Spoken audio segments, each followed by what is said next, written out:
Okay, take it away, Not Meredith. sure. Sorry. Um, there's the share button. It was hiding on me. Okay.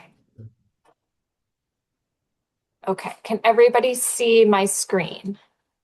Yes. Great. Give me 1 second. Okay, yes, thank you, Tim. Good morning, everybody. As Tim said, my name is Meredith Maskell. I am the supervisor of what we call the non-community operations section with the Drinking Water and Groundwater Protection Division. Today's presentation is specifically related to operation of transient non-community water systems.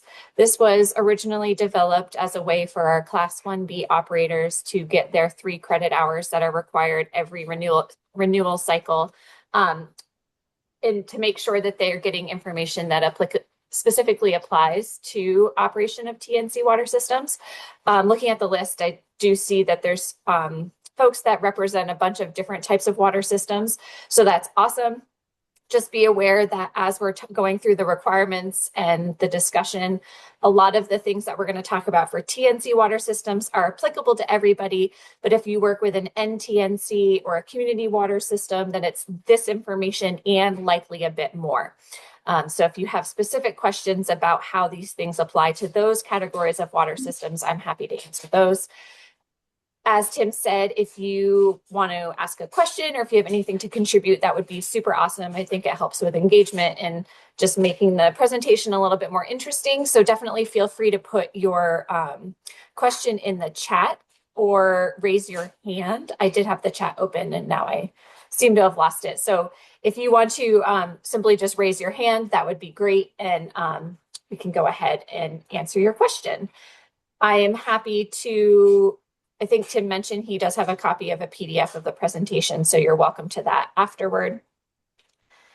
And yeah, I'll get going. So overall, the structure of the presentation, first we're going to start with just a little bit about the structure of our program in general. So who we are, why we have the authority to do what we do to regulate our drinking water systems throughout the state. Then we're going to spend a little bit of time just talking about the different classifications of public drinking water systems, what those definitions are, and broadly what those requirements are. We're going to dive into then the majority of the presentation, which relates to water quality testing, but specifically focused on total coliform bacteria sampling, the how, the why, the when. That's because for our TNC drinking water systems, the total coliform bacteria is the primary way that we regulate. We focus on the water system being able to provide safe drinking water. So it does really take up the majority of the information that I want those TNC operators to understand. Once we talk a bit about the how, the when, the why, we'll then talk about what happens when a water system does have a detection of a positive for total coliform or E. coli bacteria. And then we'll wrap up with a little bit about sanitary surveys. So what is a sanitary survey? When do we do sanitary surveys? And what you can expect, and some fun things that we find. So who are we? I think it's important to start with this because a lot of times we are just considered the state. You know, there's a ton of different there's agencies, there's departments, there's divisions throughout state government. And I know it can be very overwhelming and confusing, even for me. I'm familiar with our agency, but I'm not familiar with the rest of state government. So just so you're aware of where we sit and what exactly we do. So I am part of what we call the Agency of Natural Resources. So we're technically part of the executive branch of government. So the governor is our boss. Under the governor, there are a number of different agencies, each with a different focus. We are under the Agency of Natural Resources. Our secretary is Julie Moore.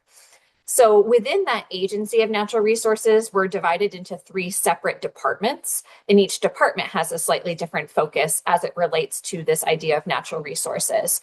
So we have forest parks and recreation. So think our state parks and state forest management. We have the Department of Environmental Conservation, which I'm a part of, and then we have the Department of Fish and Wildlife. So under the Department of Environmental Conservation, which I'm a part of, we have a number of different divisions, which means that essentially we are functionally divided related to the type of what our focus is, what things related to the environment that we do. There are a number of different divisions. We have an air quality division, waste management division, watersheds, which encompasses everything from Lake Champlain to rivers to wetlands. We have a division that focuses on enforcement and technical assistance. We have a division that focuses on administration of all of our work. And then we have what we call the Drinking Water and Groundwater Protection Division, which I'm a part of. Our division is specifically focused on exactly that, drinking water and groundwater. So anything coming out of the ground, whereas our watershed management division is focused on primarily those surface waters. So within our division, we are broken up into two separate groups. We have one arm of our program, which is the wastewater and potable water supply program. So that's what maybe people call the WW program or the on-site program. This is the group that permits all wastewater, on-site wastewater disposal systems for any type of building that is constructed throughout the state. They also permit the non-public drinking water supplies. So if you are building a house, they will give you a permit for your wastewater system and your well, or the connection of your building to municipal sewer and water. On the other side of our division is what I'm a part of, which is our drinking water program. So the drinking water program administers the federal drinking water regulations, which I'll get into, but our job is to ensure the protection of public health by making sure that public drinking water systems are operating in a way that essentially is going to maintain the quality of water over time. Within our drinking water program, we have a number of different sections that are functionally oriented so that we are each administering part of those rules. So we have a team that specifically is just for helping us administer. So they're doing our form management and our permit processing. We have a team related to engineering and design and source development. We have a team related to capacity evaluation to make sure water systems actually have the capacity to operate.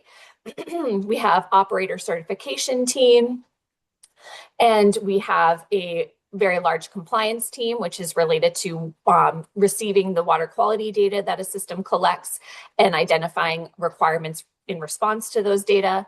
And then we have two separate operations sections. And so that's me and my team, and my colleague, Matt Hunt. He supervises the community operations section. And our goal and our sections are to manage the water systems related to their operations. So when you are operating, we conduct our sanitary surveys, we write operating permits. We are kind of that go-to person for water systems that have general questions and try to connect them with everybody else in the division. So it's a lot of information. The state government, as you can imagine, is very top down. We like our chain of command. We like our structure, but hopefully this helps you just get a better understanding of the different roles that we each have and how we play a part in the greater whole. So specifically my team, since you're here for a TNC operations course, it's myself and 3 staff. So Amanda Wargo, I do need to update that, Sarah Belaski, and Abby Speck. Abby just started with us in January. You might recognize her from Endyne and Lebanon. Sarah has been with us for about 4.5 years, 4 years, and Amanda's been with us for about 5.5 years. So team that's very well experienced, a lot of knowledge about water quality testing and surveys. So if you've had a survey from one of us in recent time, likely one of us is considered your point of contact. You've met with us, we've been in touch with you. If you have questions, you can reach out to that individual. Moving forward, one of the staff members or myself will be assigned to do a sanitary survey at your water system, and so we'll become your point of contact. But if you have the contact information for any one of us, you're welcome to reach out, and we can make sure we get you to the correct person. Matt Hunt's team he supervises 4 staff, and they focus specifically on the community water systems, whereas my team is focusing specifically on the TNC water systems and the NTNC water systems. So then a little bit deeper into why we exist as a group, what our role is. So basically, everything that we do has its foundation in the Federal Safe Drinking Water Act. So this has had a number of revisions over time, but essentially each of these bullet point represents a portion of this act that we implement here in Vermont. So the Safe Drinking Water Act, first and foremost, established what we call these national primary drinking water regulations, which essentially means the contaminants that a water system tests for. So these established rules that establish maximum contaminant levels, or MCLs, which is levels you can't go above in your drinking water. And it established treatment techniques, which are things you have to do when levels go above a certain concentration. These rules establish testing requirements. And it's really important to emphasize that these rules are established based upon a cost-benefit analysis. So there are a number of contaminants that exist that may exist in drinking water. It doesn't necessarily mean that those are going to be regulated either nationally or by the state.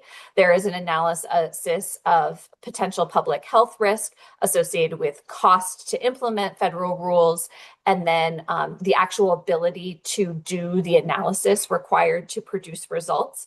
So these rules come about from a full kind of a big picture spectrum of whether or not it's needed to regulate additional contaminants.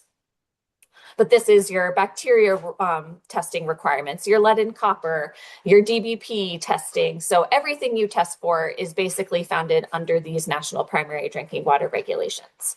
The Safe Drinking Water Act gives states and tribes something that we call primacy. So rather than the federal government being the group to be implementing these rules and regulations, they grant each of the states and some tribal groups primacy, which means authority to implement the federal rules. So we, as the state of Vermont, have given applications to the EPA that say, here are what you said your regulations are. These are our plans for implementing these regulations. And then the EPA reviews that and essentially says yes or no.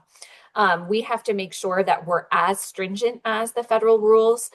We may choose to be more stringent, certainly within our state rules, but we cannot be less stringent then. The act established what we call the Drinking Water Revolving Loan Fund. So if you have worked with a water system that's received what we call SRF money through the state, these are low interest, no interest, or forgivable loans to do water system improvements. We have an operator certification program, so all states are required to have one. Each state implements a little bit differently, but that's why you're here. Our operator certification program requires ongoing training and education for your professional license. The act established what we call capacity development, which is required to evaluate the technical, managerial, and financial capacity of a water system. This is more applicable to our NTNCs and our community water systems. But essentially, if somebody is proposing to develop a new water system, they need to be able to demonstrate they have this capacity to do so, because we do not want a water system being constructed and being operated that essentially cannot be successful in meeting these requirements.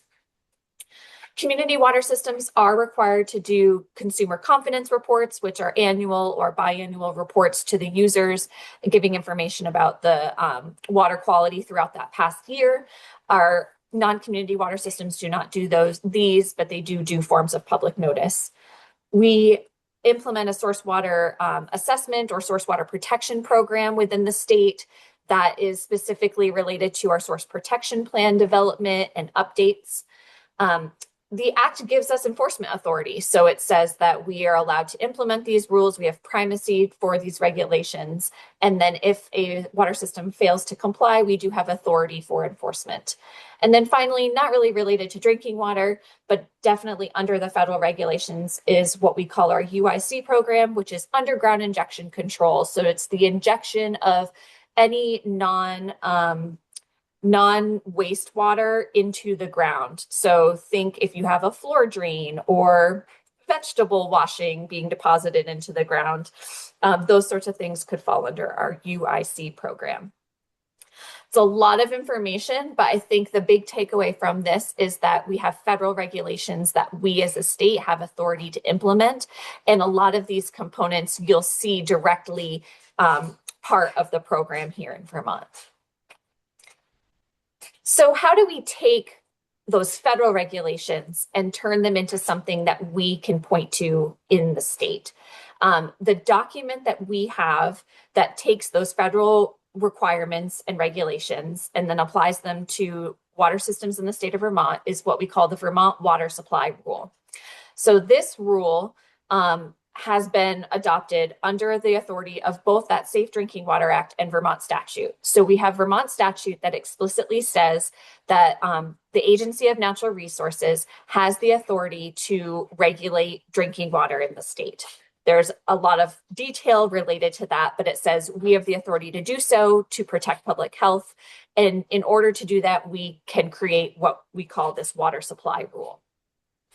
Our rule has both federal components and it has state components. So where we have our national primary drinking water regulations that we talked about, so all those rules for water quality sampling, we either can adopt those by reference, which explicitly says, we will follow this rule, or we can take language out of the rule and put it into our document. So we take those regulations, but then we also have our own state drinking water construction requirements. That isn't part of the federal regulations, but it's what Vermont has developed in order to ensure that our water systems are being constructed in a way that's going to protect the quality of the water over time.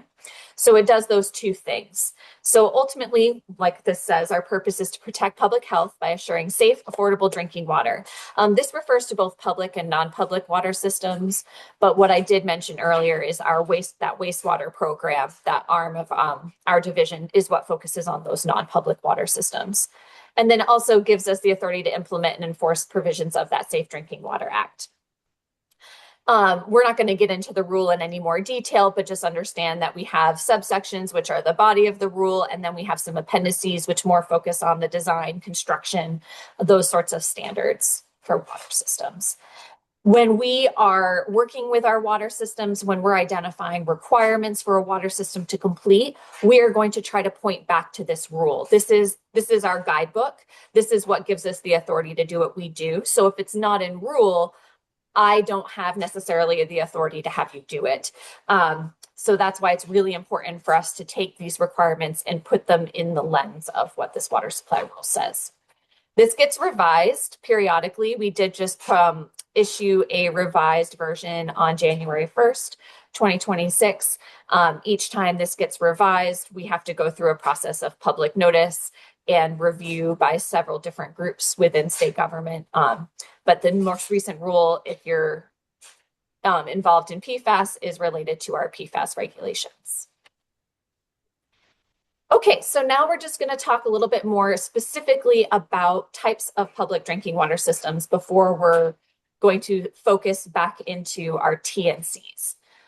So these are federally defined public water system classifications. There are three separate categories: our community water systems, non-transient non-community, NTNCs, and transient non-community.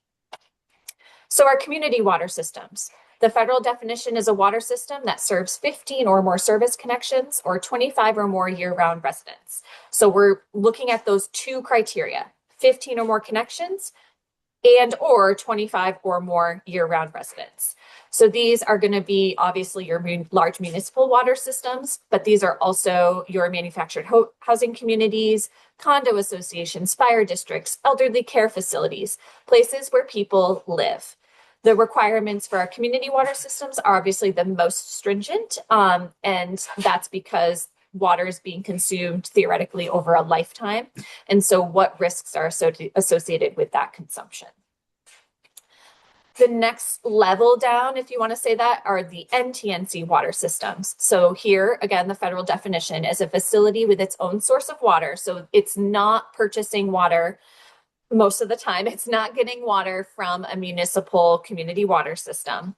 And it serves 24 at 5 or more of the same people for at least 6 months out of the year. So we're still focusing on that 25 number, but we're not looking at year-round occupancy. We're looking at they're going to be there day in and day out for at least 6 months out of the year. So this is our schools, daycares, office buildings. These are places where you're going to come, you're going to learn, you're going to work, and then you're going to leave. The requirements are very similar to what you would find for community water systems with some modifications. And again, because long-term exposure related to the consumption of that drinking water. And then it come to our TNC water systems, which our presentation is primarily focused on. Our transient non-community or TNC water systems. The federal definition is a facility with its own source of water, and it can serve 25 or more people for at least 60 days out of the year. So if you've noticed, each of these definitions have a number and then they have a duration. So for our TNC water systems, it's still that 25 or more people, but it's only for 60 days. So these water systems are focused on those transient uses. A person is going to come, they're going to consume water in some manner, and then they're going to leave. So the risks associated with drinking water at a TNC water system are more acute. It's like, if I drink this water, am I going to have gastrointestinal issues? It's much less focused on those long-term consumption of water throughout a lifetime risks. So that's why when we dive into our drinking water requirements, you'll see that we're focusing more on like bacteria. Does this water system have bacteria? If so, will it make people sick? With this federal definition, you can see it's specific, but it doesn't necessarily get into the nuances of how we understand if a facility is serving 25 or more people for at least 60 days.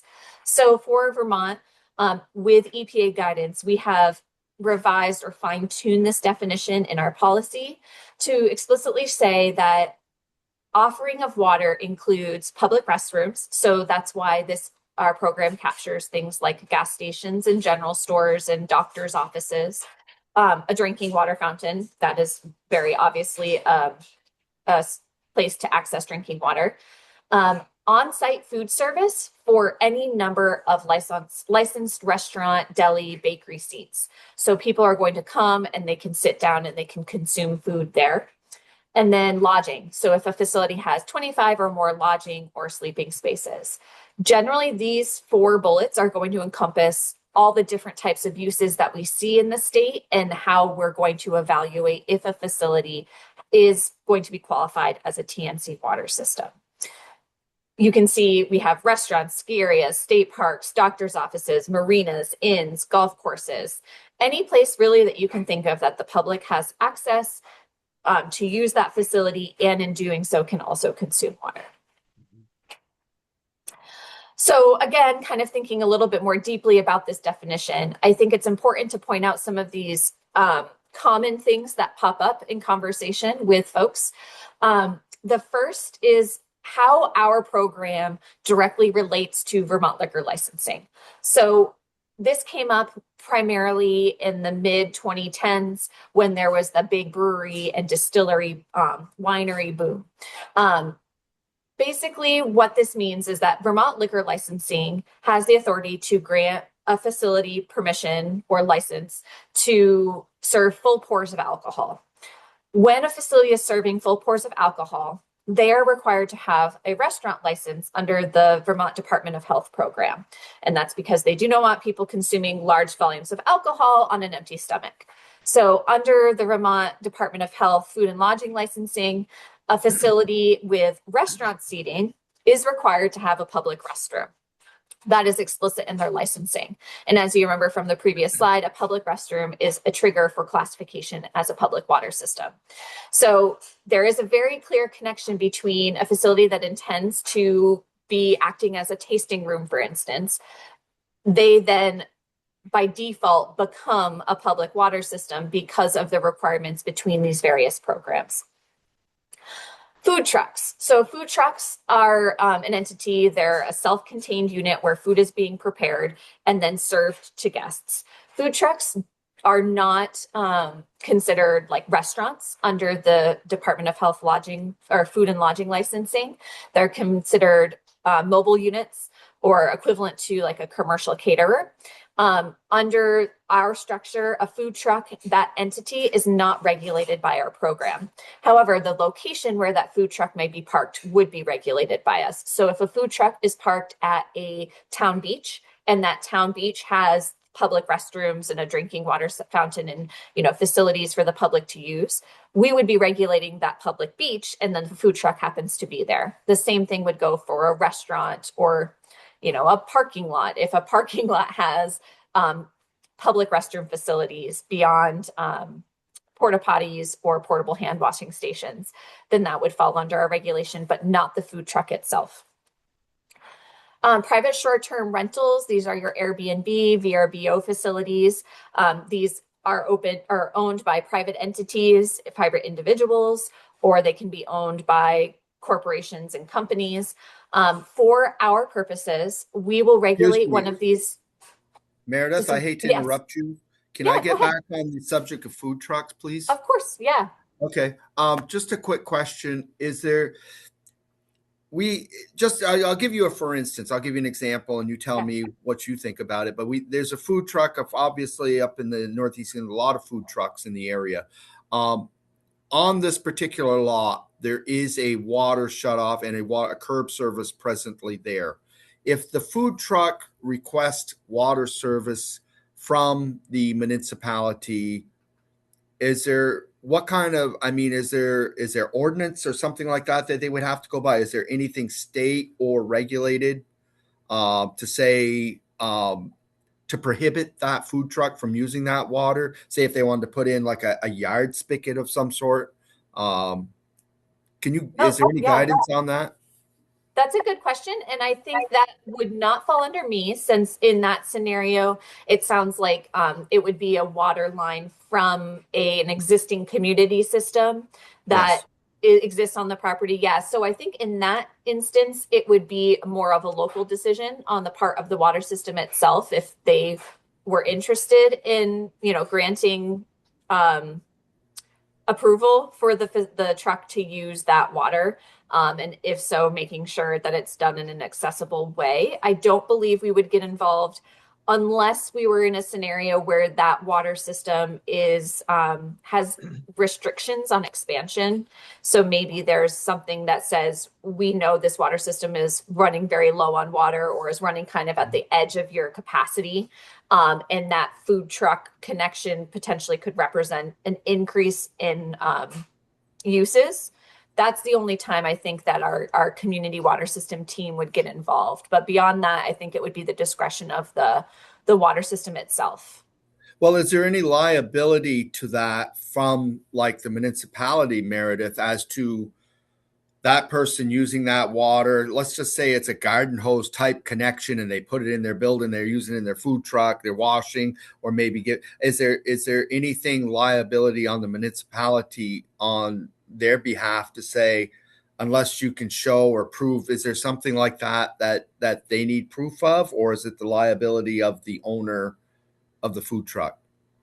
Liability for it from the water system perspective would maybe fall more on that backflow prevention concept, so that ensuring, I don't know if this said water system has a backflow prevention like management plan, for instance, or like policy about for connections if backflow prevention devices are installed. But I would liken the liability for said food truck, the water system's liability, in the same way I would for their service of any other building. I think that's how they would be connected. Yeah, it's kind of a tricky situation. Yeah.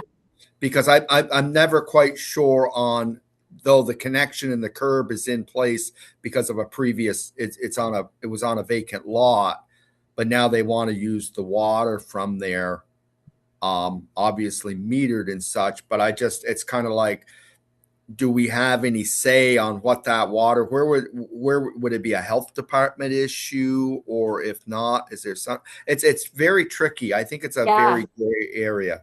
I think this would be a great thing to discuss in more detail because I'm sure you're not the only person who these questions have popped up for. Um, Yep. if you want to shoot me a separate message, that would be great. Okay. Yeah. I could put No, my that's email. right. That's great. It'll be a further discussion. We can get on with the class. Thank you. I'm just going to put my email in the chat so that if anybody feels the need, like for this question or another question pops up, feel free to send me a direct email and we can definitely talk in more detail. Thank you, Meredith. Yeah, these sorts of questions, these are great questions because they're things that a lot of this seems very straightforward, but then you dive into the details and you're like, well, how does this really apply?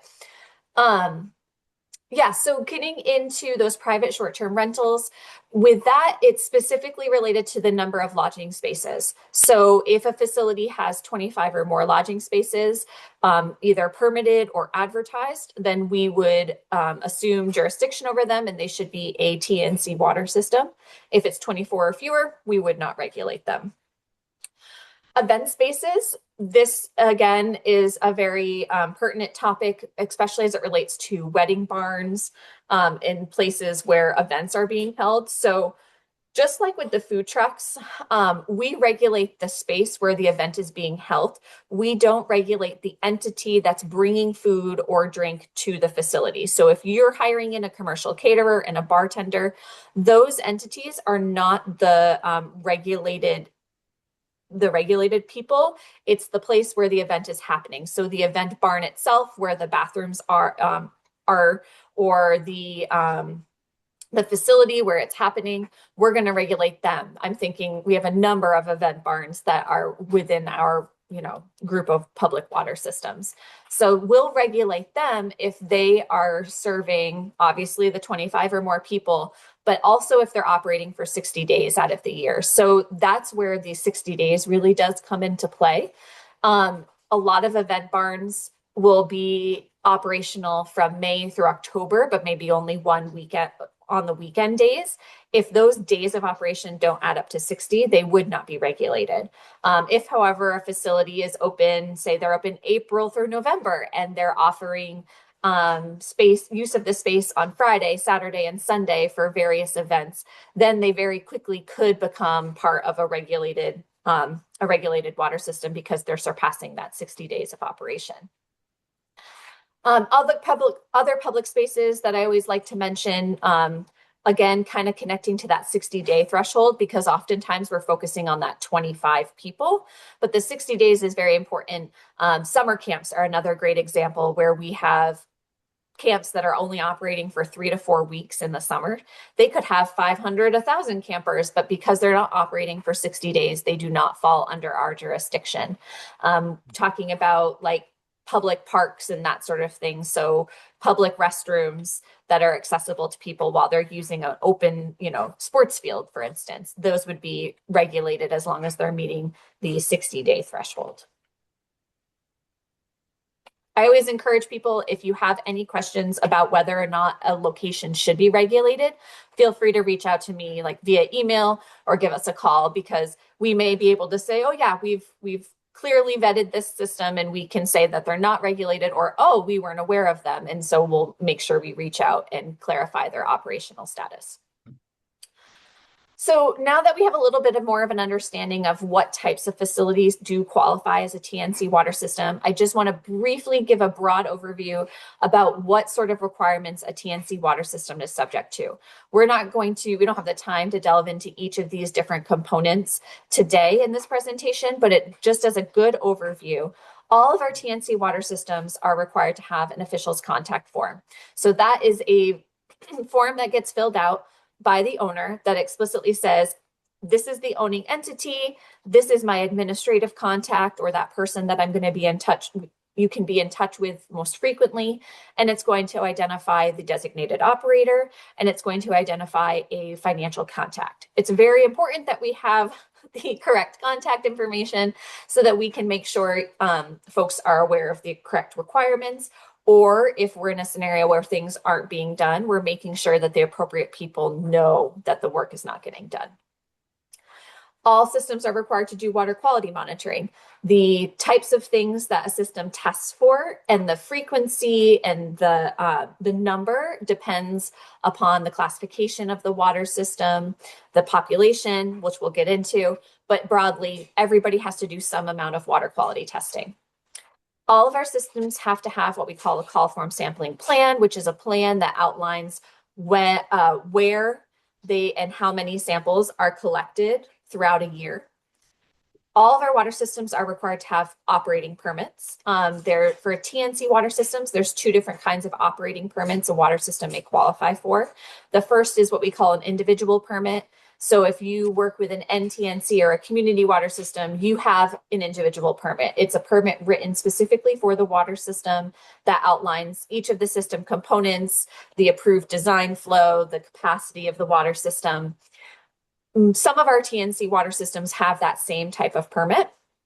However, if they fall under a general category of meeting specific conditions, so if they are class 1A or 1B and they're not surface water and they're in compliance, we can give them what we call a general operating permit, which administratively, from the perspective of the water system, doesn't mean much different. You're held to the same requirements, but from our perspective, it's a much less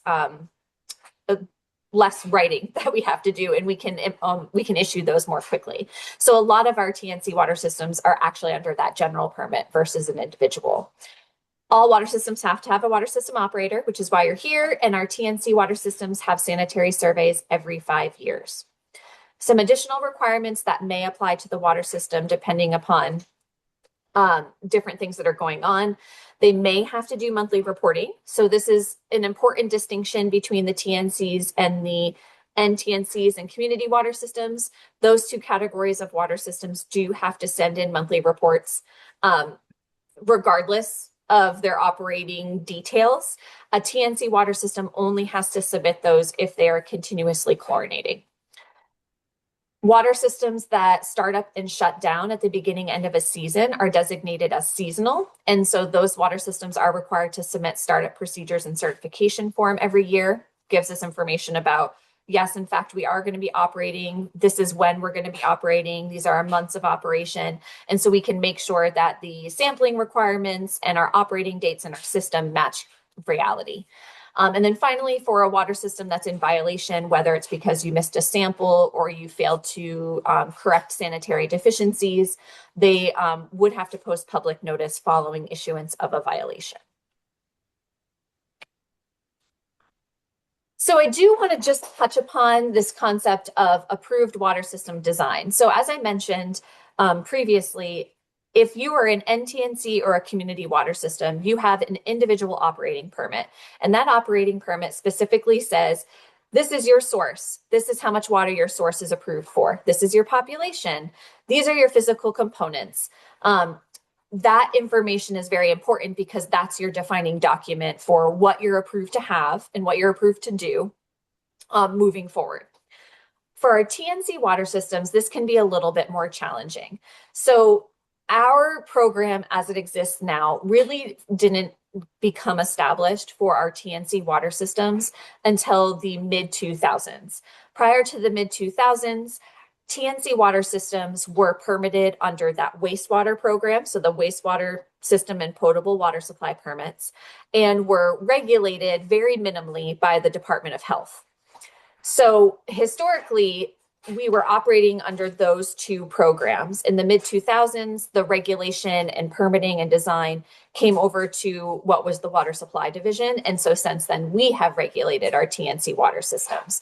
Because of this change in structure and different ways that they've been regulated, we don't have a lot of the same information available for our TNC water systems as we do for those NTNC and community water systems. So my team and I, we put a lot of work into making sure we're clearly establishing what a water system is approved to have, because then we can answer the question inevitably of, do I need a permit to do this? I want to grow. What do I need to do in order to grow? So when we're looking at a water system, we have a few different tools or two different resources that we can use to establish what this approved design is. In a perfect world, we are working with a water system that's either brand new or recently constructed. In that instance, say you came to us past the mid 2000s or more recently, a water system is going to have what we call a source permit and a construction permit. And so a source permit is a permit that says, this is my well, or this is my source of water. This is how much water I have. This is the quality of that water.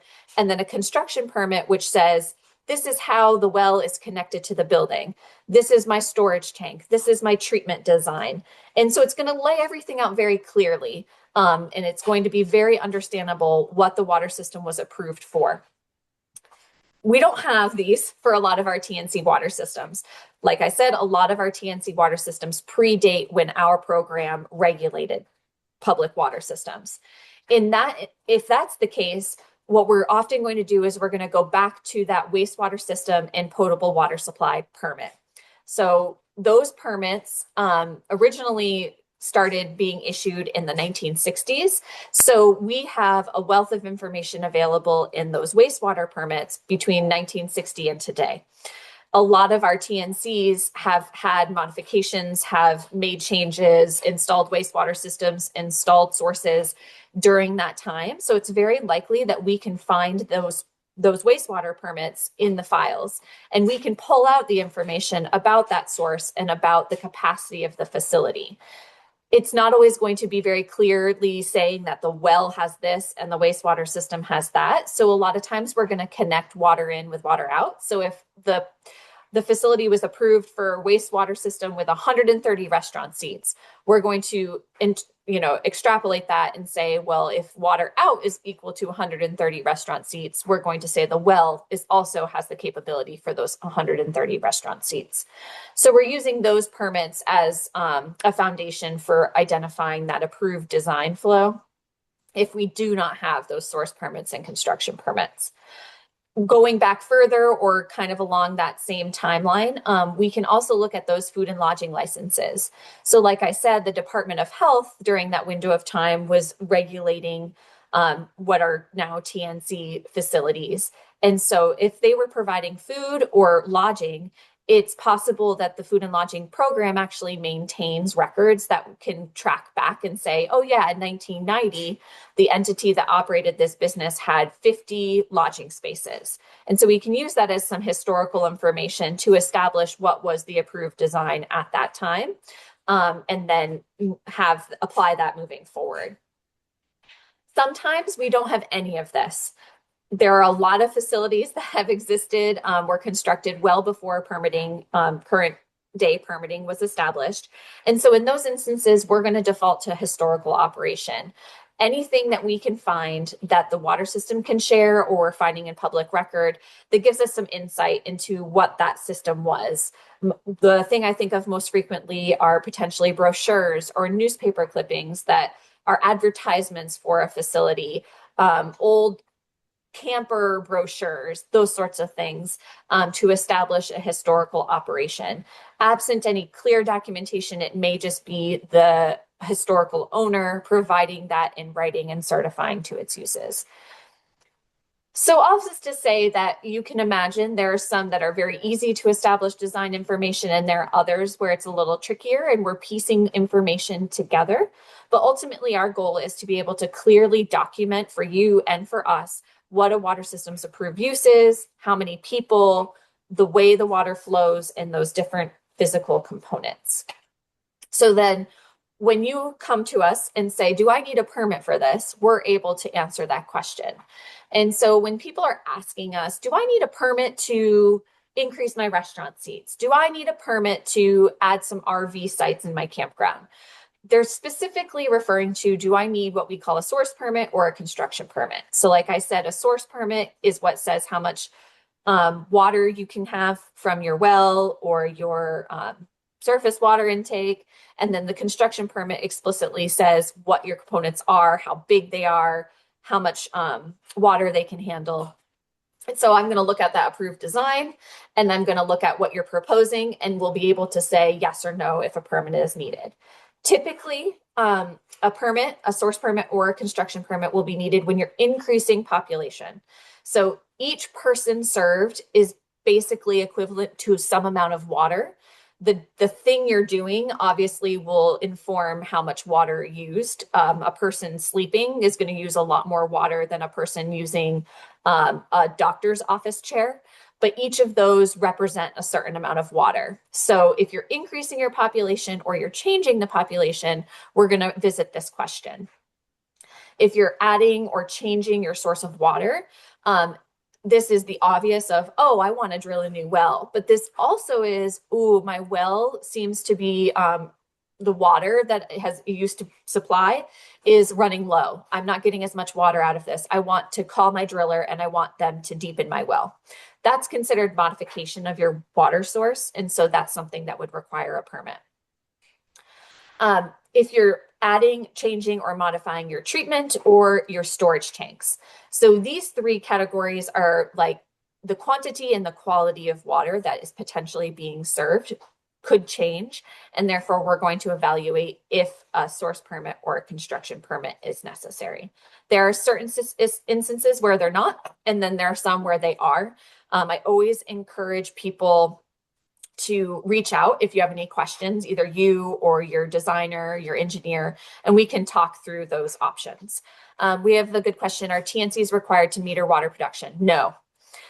So a TNC is not required to measure water usage either daily or monthly, even when you're chlorinating, which is different than an NTNC or a community, I'm sure you're aware, Lance, where they have to, at minimum, report monthly water usage. And then if they are disinfecting, they also need to be reporting a daily water usage.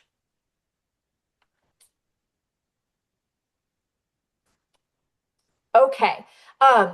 A useful resource that I wanted to share with folks is what we have, this public document library. So ever since Tropical Storm Irene, when the state offices were flooded back in 2011, our program pretty much 100% operates electronically.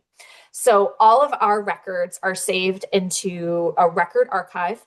And in that record archive, you can find every single record theoretically related to this water system. When I send you an email or you send me an email, I save that file to these records. We have made these publicly available. So you can go to this website. You can search for any water system you're interested in, or you can specifically search for your water system by typing in your WSID number or your water system name or a keyword. It will come up with a list of systems. You click the blue WSID number and it pops up with this records page, and you can see all of the records. It defaults to all records from newest to oldest, or you can filter by record type. So say you wanted to look for the sanitary survey letter that Amanda wrote you in November 2023, you could search by sanitary survey letter. This is a really great resource. Historically, people would email us and say, hey, can you send me all of the old permits? Now you can go ahead and you can access those on your own. This is helpful because a lot of the information here is what I'm using when you ask me questions about your water system and what has to be done, or when I'm preparing for a sanitary survey. So you really have basically all the information that I have in hand. So diving now a little bit, actually, I should pause. Does anybody have any questions about what we've discussed specific to water system definitions and broad requirements?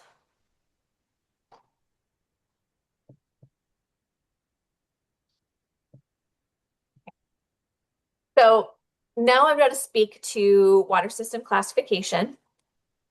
And this directly relates to operator certification requirements. So I think it's useful just to provide a brief overview. So like we talked about, there are 3 different types of public water systems: the TNCs, the NTNCs, and the community water systems. Those types of water systems are then broken up to different classes under our water supply rule. Each of these classes is driven by the type of treatment that the water system provides. So we have 6 different classes of water systems under our Vermont water supply rule.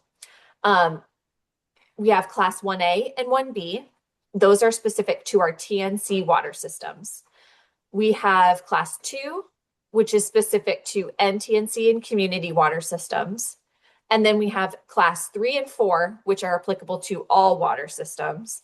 And then we have this last class D, which is specific to certain NTNC and community water systems. So within each of these classifications, under class 1A, this is a TNC water system that either has no treatment, they just have softening, they just have cartridge filtration, or they have just a limestone contactor. So this is a TNC water system with either no or very simple treatment. Class 1A water systems, the operator is not required to do any test or obtain any credit hours. It's a registration application form. A class 1B TNC water system may have any of these treatment types, and they have some sort of disinfection. So it could be chlorine or UV. Those are the 2 that would fall under the class 1B designation. Or it could be a TNC water system that's treating for secondary contaminants. So think like iron and manganese, as long as it's not high. Think like hydrogen sulfide, a water system that's treating for these secondary contaminants that are more aesthetic concerns. As long as they have an active service contract with the treatment provider, they would also fall under this class 1B. Class 2 water systems, like I said, are NTNC and communities. And so a class 2 is essentially the parallel to the TNC class 1B. It's an NTNC or community system with disinfection, softening, treatment of secondary contaminants, limestone contactors, and then it also is consecutives that don't treat. So like I said, it's the comparable to the class 1B for TNCs. When we get up to class 3, it's any water system, it doesn't matter what type, that has any more advanced treatment for groundwater. So you can see this long list, but they have groundwater, and then they're treating using corrosion control, pH control, GAC for a primary contaminant like PFAS or VOCs. This could be a system that's, treating for uranium or arsenic, that sort of thing. Class 4 is any type of water system that is either serving surface water or groundwater under the influence of surface water, so surface water treatment. And then the last, class D, is specific to distribution systems. So an individual with a class D will have to have a class D certification. If the water system is a consecutive that serves more than 500 people, but has no treatment, a community system that has more than 500 people in multiple pressure zones or fire hydrants, and then an NTNC serving more than 500 people and fire hydrants. I'm not delving into the Class D certification requirements, but I'm sure if you work for a system that falls under any of these categories, you're aware of the revised Class D operator certification requirements, the timeline for obtaining one, and the ability to attend a course in order to obtain a Class D license specific to the water system you work at. So if you have any further questions related to that, your contact would be Allie Korn within our operator certification group. Delving a little bit more deeply into disinfection specifically. So obviously these classifications encompass a lot of different types of treatment. However, this presentation is specifically tailored to our TNC water systems. And when we're talking to TNC water systems, disinfection is something that comes up a lot, and I like to provide just a little bit additional information. Unlike our NTNC and community water systems, TNCs are not required to have the capability for disinfection by default. It's not part of the rule that in order to establish a TNC water system, you have to have disinfection. Therefore, the majority of our TNCs actually don't have this capability, which is fine. Most of our systems are not encountering issues that would require a disinfection system being installed. However, maybe a water system is trying to be proactive, or maybe a water system is encountering issues with bacterial contamination, and they're either being required to install disinfection, or they're, again, trying to be proactive in order to prevent this contamination in the future. When we're thinking about disinfection, especially at our TNC water systems, the two primary types of disinfection that we see in Vermont are chlorination and UV. We do see very limited application of chloramines in the state. That is not something that we have at any of our TNC water systems currently, nor would we encourage a TNC water system to pursue chloramination. So we are specifically discussing chlorine with sodium hypochlorite, which is bleach, or UV. So each of these types of disinfection have their different advantages and disadvantages. We'll go over each of those. So chlorination. Chlorination is our way of referring to, you have a tank, and that tank is full of a solution of bleach, otherwise known as sodium hypochlorite, and water mixed to a certain concentration. There is a pump that feeds that liquid solution directly into the water line, and then the water then sits in some sort of container, whether it's a fat pipe or a contact tank or a large storage tank, to mix with the water and inactivate any contaminants, and then it goes out in distribution. When it goes out into distribution, it's maintaining a small residual of disinfectant in that water so that any contaminants can continue to be inactivated as water reaches the tap. That is the general idea behind a chlorination system. Because you are feeding a liquid into the water system, and then that water system is carrying that residual disinfectant throughout, it's perfect for any size water system, for any extent distribution piping for our TNC water systems. As long as you are chlorinating to a high enough concentration, you can apply and then have chlorine residuals out to the ends of your distribution system. It's very important, like I said, that these water systems have adequate contact time, so they have the ability for that water to mix with the chlorine before it reaches the tap.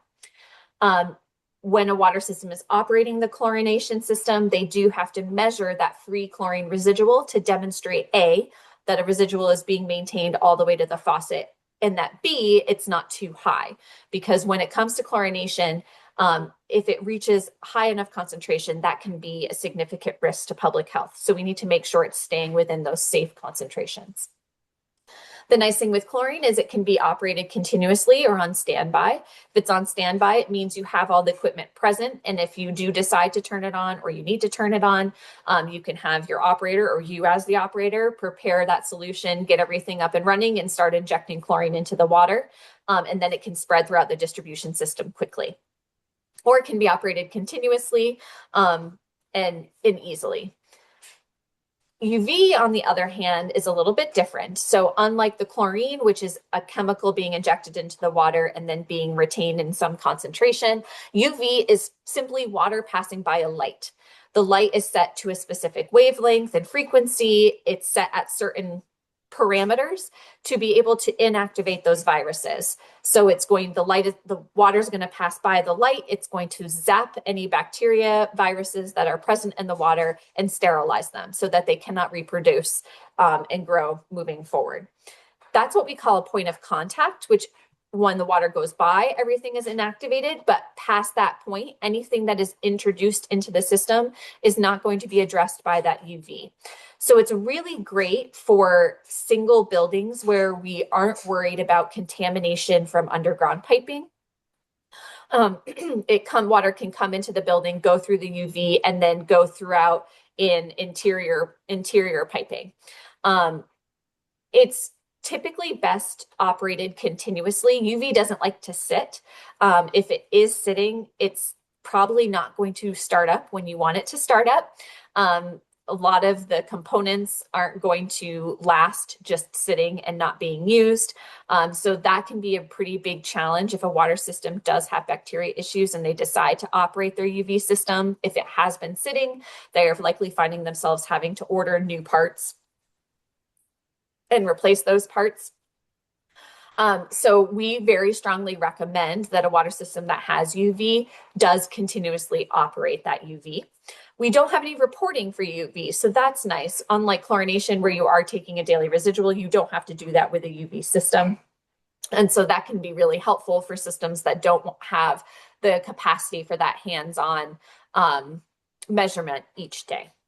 If a water system is either is required to chlorinate or is voluntarily chlorinating, we would have them correspond with my team and probably then get in touch with our engineering team to talk about your options, especially as it relates to the layout of your distribution system, your water quality, and the issue you're trying to resolve.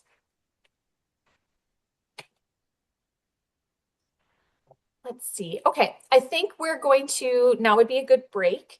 So it's 10:04, and I think let's come back at 10:14, and then we can dive into the water quality testing discussion.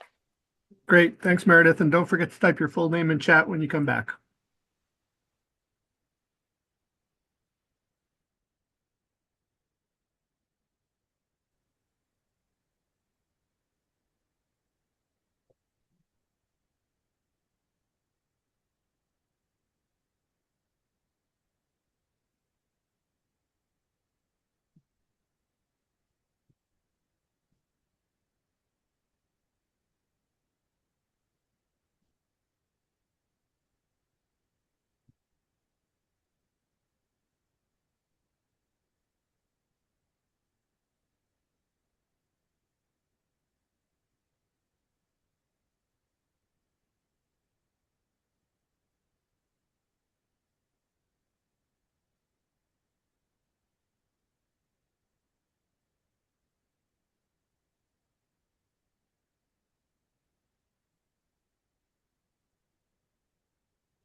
Picture you, babe. And that light, how crap it.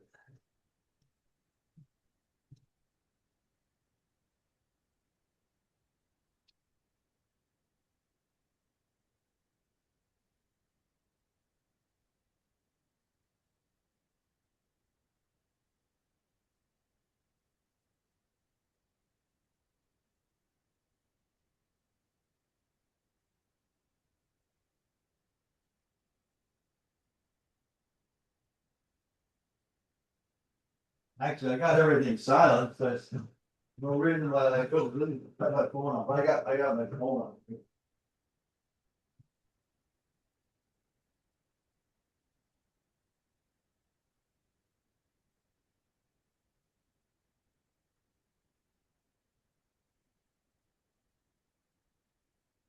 That's the old 70, what was it, white?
Sign in.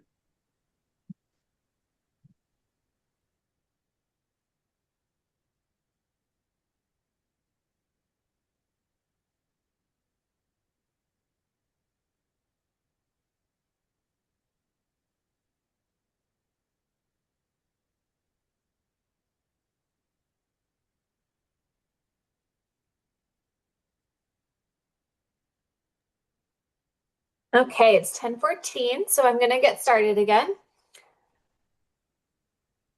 This next portion of the presentation, we are going to start talking about water quality testing.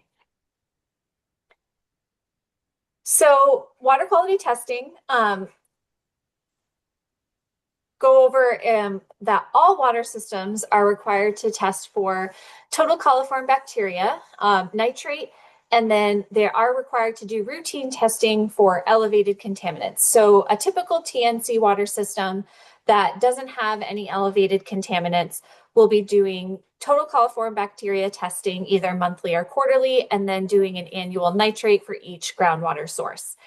If a TNC water system is found to have elevated levels of other contaminants, such as here I have PFAS or uranium, arsenic, manganese, above established limits, then they would also be doing routine testing for those contaminants, typically on a quarterly basis. And then also if they end up installing treatment for one of these elevated contaminants, then they would also be doing routine testing over time to ensure that the treatment continues to work. Beyond these contaminants, I did want to emphasize that community and NTNC water systems do much more testing. And again, that's because we're concerned about the consumption of that water over time. So typically more over that lifetime exposure.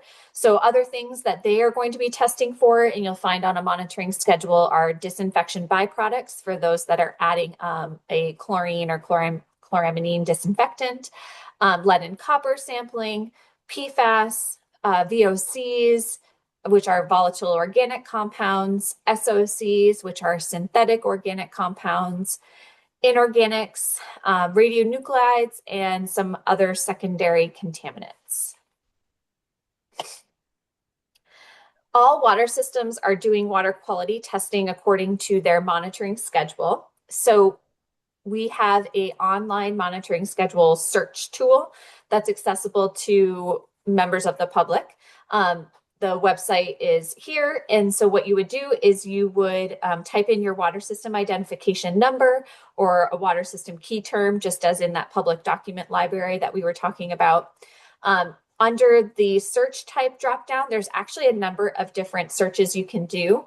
Here you would select monitoring schedule, and then you would select the applicable year.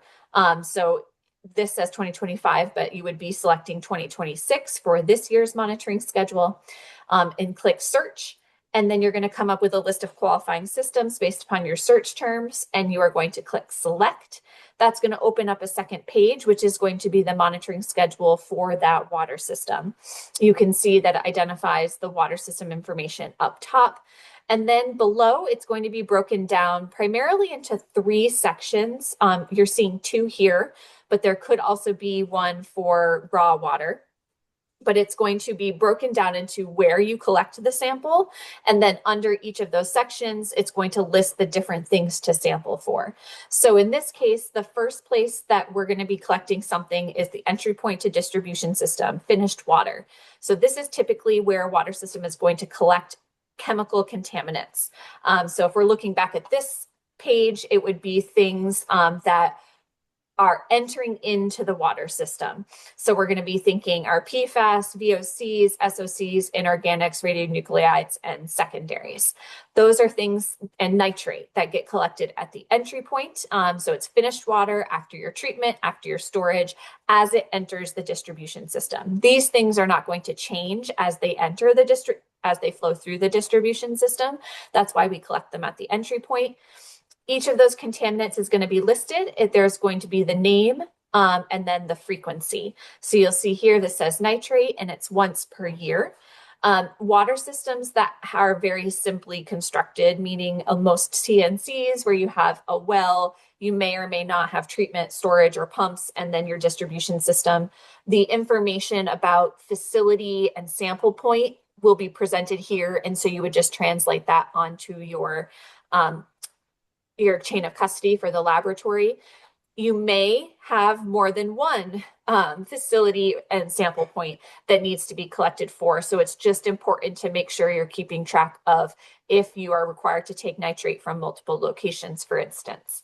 The next section you'll see is samples collected from the distribution system. And so these are those contaminants that will change as they flow through the distribution system. So for TNCs, it is the total coliform bacteria.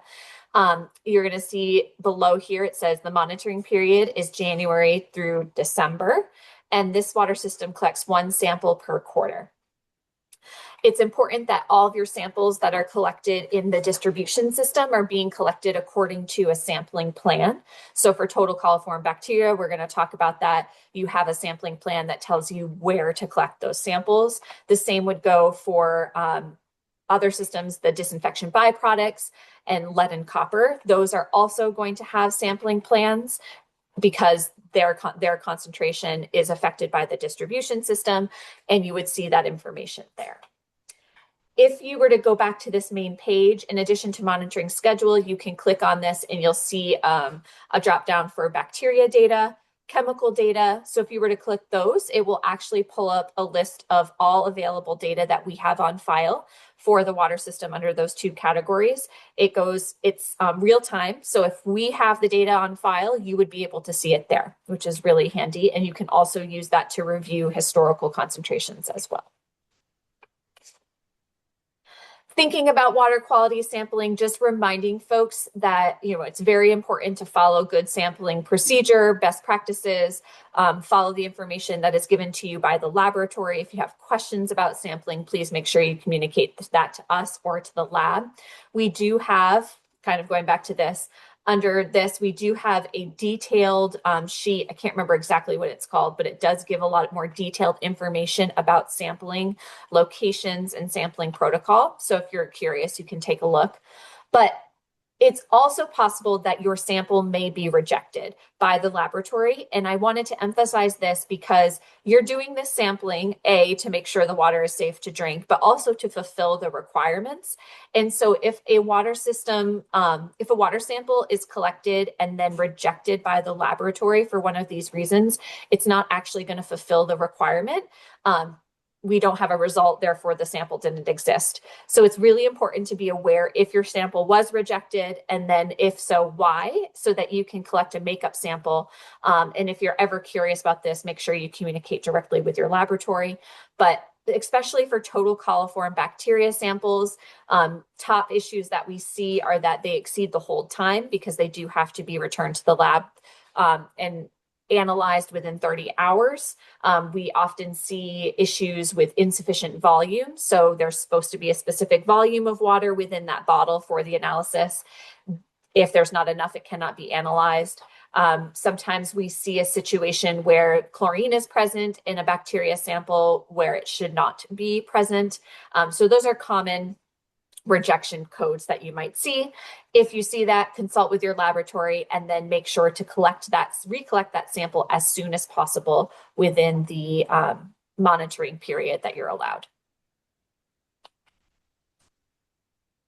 Briefly touching upon nitrate, because again, it is one of those 2 things that a TNC is required to test for. Nitrate is a nutrient that is typically not going to be naturally occurring. It is found in contaminated groundwater via a number of different nutrient loading activities. So here we see nitrogen-based fertilizers, agricultural activities, animal manure, sewage, and septic waste. If it is found in the groundwater, it becomes a health concern at the maximum contaminant level of 10 milligrams per liter. Above this level, it would be considered a do not drink. It's very important that that water is not being consumed, particularly by infants. especially formula-fed infants with water, formula that's prepared with that water. It can cause something called blue baby syndrome, which affects the ability of oxygen to flow throughout the blood. It is also associated with birth defects, potential adverse pregnancy outcomes, and some cancers. And so here in Vermont, nitrate is not typically a contaminant that we are encountering a lot. We have situations where some of the concentrations are slightly elevated because we do have a lot of historical agricultural activity and land use, but it is isolated to specific pockets typically. You can see this heat map, which essentially shows like the distribution of nitrate contamination throughout the country. And you can see there's a lot more of this in the Midwest, as obviously it relates directly to land use and to soil type, water, that sort of thing. So just being aware, nitrate doesn't fluctuate terribly quickly. It can go up and down, definitely. And that's why a system is sampling typically annually. If we do see it moving up, we will consult with a water system and talk with them about potential causes and solutions. But typically we're going to just see that annual number, and most water systems are staying pretty standard, pretty level concentrations. So now, like I had mentioned, we are going to focus the majority of this next time block on total coliform bacteria. And that's because this is the primary way that we're evaluating the ability of a TNC water system to serve water that's safe to drink. There are a variety of waterborne pathogens that exist in the environment that can cause health issues. So you can see here, Cryptosporidium, Giardia, Legionella. These are things that you likely have heard of, that they are often found in surface waters. And if you were to consume these, you are likely to get sick. There are a number of public health outbreaks related to Cryptosporidium or Giardia that causes significant health issues and even death. You can definitely search that. There's books, there's articles about that. But essentially, we do not want these in your finished drinking water. However, it's not feasible, either cost, time, or lab capacity, to be sampling for all of these different contaminants. That's just not a logical thing to do. So instead, the EPA identified total coliform bacteria as an indicator of the presence of other waterborne pathogens. So essentially what that means is total coliform is not something that's a health concern on its own. Total coliform exists in the environment pretty much everywhere. It's on our hands, tables, on your phone, in the soil, but it should not exist in finished drinking water. So if we are finding total coliform bacteria in drinking water, then we can assume that there is potentially a pathway for other things that would be more harmful to get into the water system. If you look at this very simplified diagram, you can see the green circle represents the entire world of total coliform bacteria. So if you were to find total coliform bacteria, a lot of that bacteria is kind of operating by itself in the green. That is not going to make people sick, but it should not be in your finished drinking water. If you find total coliform bacteria, some proportion of those bacteria are also going to be associated with E. coli. So if you're familiar, E. coli are a fecal bacteria, and those are very distinctly associated with waste, particularly. It is known to make people very, very ill.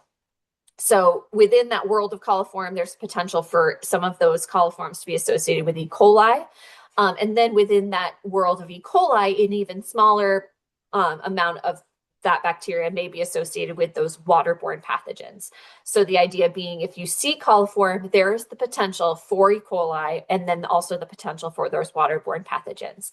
So we are going to use that coliform bacteria as a reason to investigate the water system and hopefully find and fix a problem. We're routinely testing for this total coliform bacteria at a frequency and at locations that are established to make sure that the distribution integrity is maintained over time, your treatment is working, and we're continuously screening for the potential for E. coli to also be entering the water system. The revised total coliform rule is the name of the rule, the federal rule that mandates the sampling for total coliform bacteria. The official goal of the revised total coliform rule is to increase protection of public health by reducing sanitary defects that allow fecal contamination, so E. coli, and or those other waterborne pathogens to enter a distribution system, so if sanitary defects are problems, holes, gaps, issues that could allow those things to get into the distribution system, or could be indicating a failure or imminent failure of a barrier that's in place. So a barrier is your treatment or your source protection. So if you're seeing total coliform bacteria, it might mean that something is starting to fail or already has failed. This rule was published in 2013 and went into effect of April 2016. It's a revision of the previous total coliform rule that was originally published in the 1990s. So under the revised total coliform rule, there's the primary premise is this idea of find and fix. So we see bacteria, we're going to find the problem and we're going to fix the problem. In addition to that, there are other things to note related to this rule. This rule did clearly define what a seasonal water system is. So that's going to be a TNC water system that starts up and shuts down at the beginning and end of a season.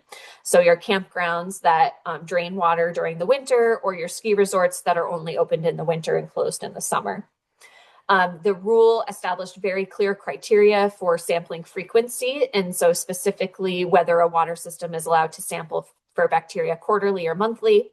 And then it did also establish the requirement for all water systems to have sampling plans, which identify the location that a water system will be collecting the bacteria samples. So now getting into the coliform bacteria testing itself. So when a water system is collecting water quality samples for total coliform bacteria, there are a number of different reasons that you may be collecting those samples, and you may be collecting those from different locations and within different timeframes. Each time you're collecting a sample, it's in that same sample bottle and you're analyzing for total coliform bacteria. So that doesn't change. What does change is what we call that sample and where we're collecting it. So it's really important when you are collecting your total coliform bacteria samples that you're aware of what type of sample you're collecting so that we can guarantee it's being collected where it's supposed to be and it's being labeled correctly. You'll see that I have 4 different rows here and then a number of different columns. So furthest to the left, you'll see that there's 3 rows of sample types that are associated with the revised total coliform rule, or the RTCR. And then we have a 4th type of bacteria sample that's associated with the groundwater rule, or the GWR. We're not going to talk really much about the groundwater rule, except to acknowledge that this is a rule that gets activated or triggered when we have a detection of bacteria in the distribution system. So the majority of time, a water system hopefully is collecting what we call routine samples. So the revised total coliform rule says that all water systems have to take routine or normal, typical, everyday samples for bacteria. They're collecting those in the distribution system, and they're doing that either monthly or quarterly, depending upon a number of specific criteria. The number of samples that they're collecting is determined by the population, and the whole intent here is that we're monitoring the integrity of the water system over time. You're collecting on a regular basis, and hopefully those remain absent for bacteria. I've highlighted that one because that's the one that everybody is going to be collecting on a regular basis. The rest of the types of samples that you see are ones that would be triggered or activated when we have a detection of bacteria in one of those routine samples. So the different types of samples that get activated or triggered are known as repeat samples, triggered source sample, and an additional routine samples. So the first thing to know is that if you have a detection of bacteria in a routine sample, a water system then is going to be collecting a set of samples within 24 hours of that routine positive. 24 hours is what the rule says. However, recognizing that there are a number of different barriers that could prevent a water system from collecting those samples within 24 hours, we do have authority from the permission from the EPA to extend that window of time to 7 days as agreed upon in consultation with us. So within 24 hours or up to 7 days of that routine positive, a water system is required to collect repeat samples. So these repeat samples are collected by all types of water systems following a bacteria hit, also within the distribution system. And these are 3 samples that get collected. And the purpose is to determine the extent of the contamination. So if I was collecting sample at point A, I am going to collect repeat samples on either side of that routine location to understand where that contamination exists. Is it all upstream? Is it all downstream? Is it throughout the system? Is it isolated to that one sample tap? Additionally, for systems that serve groundwater, they're also going to be collecting one source for every active, one sample for every active source before treatment and storage. And you're going to do that within the same window of time as those repeat samples. And so that's essentially raw water. We want you to take a raw water sample so we can evaluate if that bacteria, not only how far it is extended in the distribution system, but if it's coming directly from the source itself. So if it is, we can address the source appropriately and screen that source for the presence of E. coli. So routine sample has bacteria in it. The water system is going to be collecting that set of repeat samples and distribution, and a groundwater system is going to be collecting a sample from the source, all within 24 hours or up to 7 days. The last type of sample that a person may be collecting for total coliform is called the additional routine samples. These are only applicable to quarterly water systems. They are collected in the distribution system, and they're collected the month following a routine positive. So you'll see that, you're doing a routine and then you're immediately collecting these repeat samples and source sample. These additional routines are the next month, and it's another set of 3 samples. And the intent of these samples is to confirm either that the contamination no longer exists, or the work that you did to resolve the contamination has actually worked. And you'll kind of be able to see what I mean as I lay that out in some tables. But essentially, the whole point is we don't want a water system going months and months and months between positive detections of bacteria and their next routine sample. We want them to take kind of this like temporary interim sample to verify that the contamination has been resolved.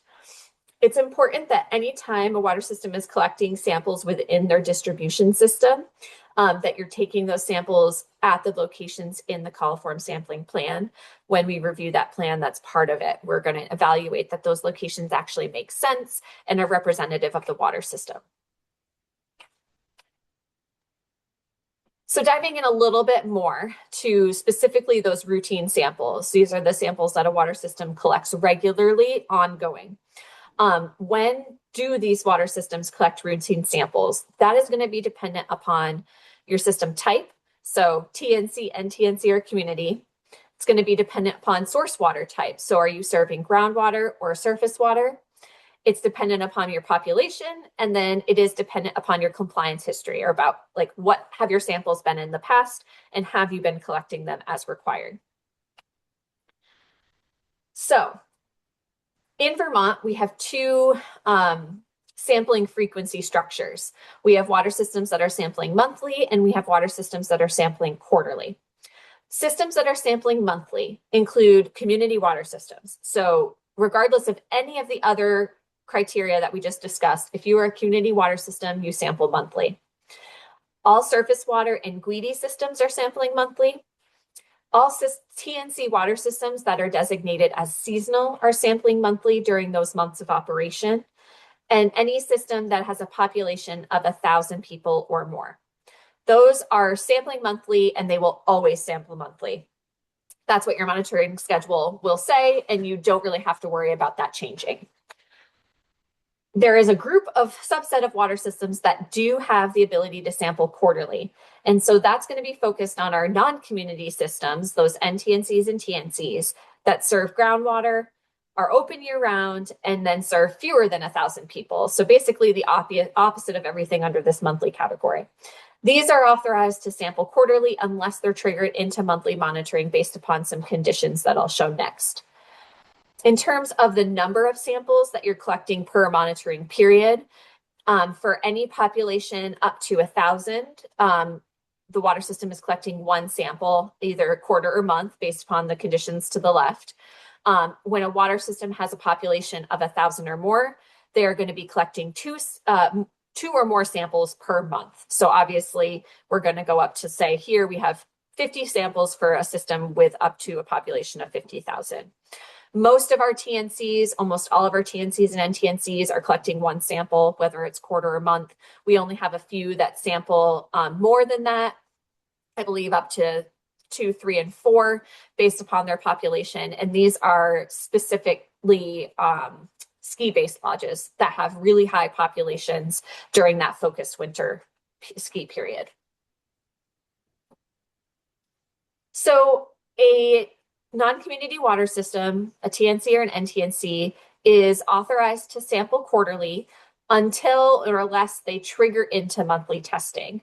The way this rule is designed, it says that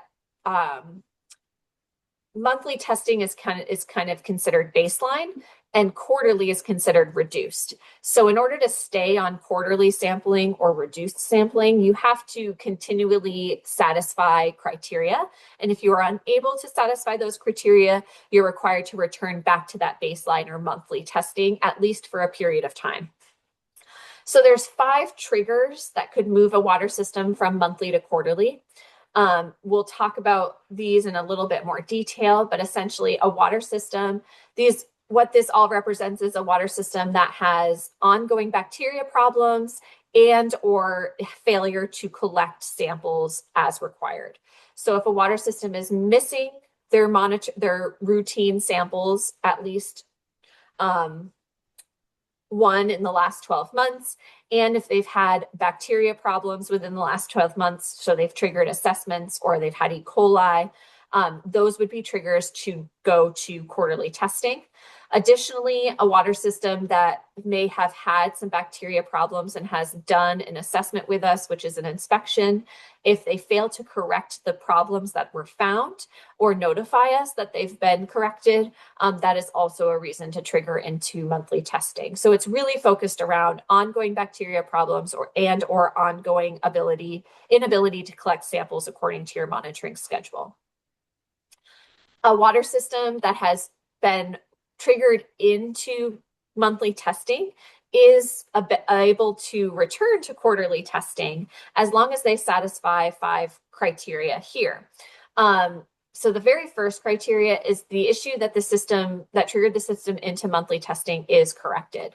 So if a water system had E. coli, here an E. coli MCL violation, the solution was they cleaned the sample, addressed the problems and resolved the bacteria issue, so they were getting clean samples. If the issue was that they had 2 monitoring violations in 12 months, the resolution is to be on top of your sampling. So once a water system has resolved the thing that triggered them into monthly testing, they have to complete at least 12 consecutive months of testing. So say you were triggered into monthly testing in January, this means that you have to take at least monthly samples January through the following December. And you have to do it every month, and you can't have missed any samples, because the next criteria is a clean compliance history. So that means you haven't had any violation and E. coli MCL violations. You haven't had any monitoring violations, which are equivalent to missed samples. And you haven't triggered any assessments. So as long as you've collected samples over those 12 months and you have this clean compliance history, a water system then would have to have a site visit. There's 2 different types of site visits that can occur. And the whole purpose of the site visit is to verify that the water system is free of defects prior to returning to quarterly. We don't want a water system to have a whole bunch of lingering problems that will just trigger them back into that monthly testing right away. So the purpose of this site visit is to inspect the water system, identify any sanitary defects that may still exist, and then fix them. That may be done through a sanitary survey, which is the site visit that my staff and I would perform, and we do those every 5 years, or what we call a voluntary level 2 site assessment.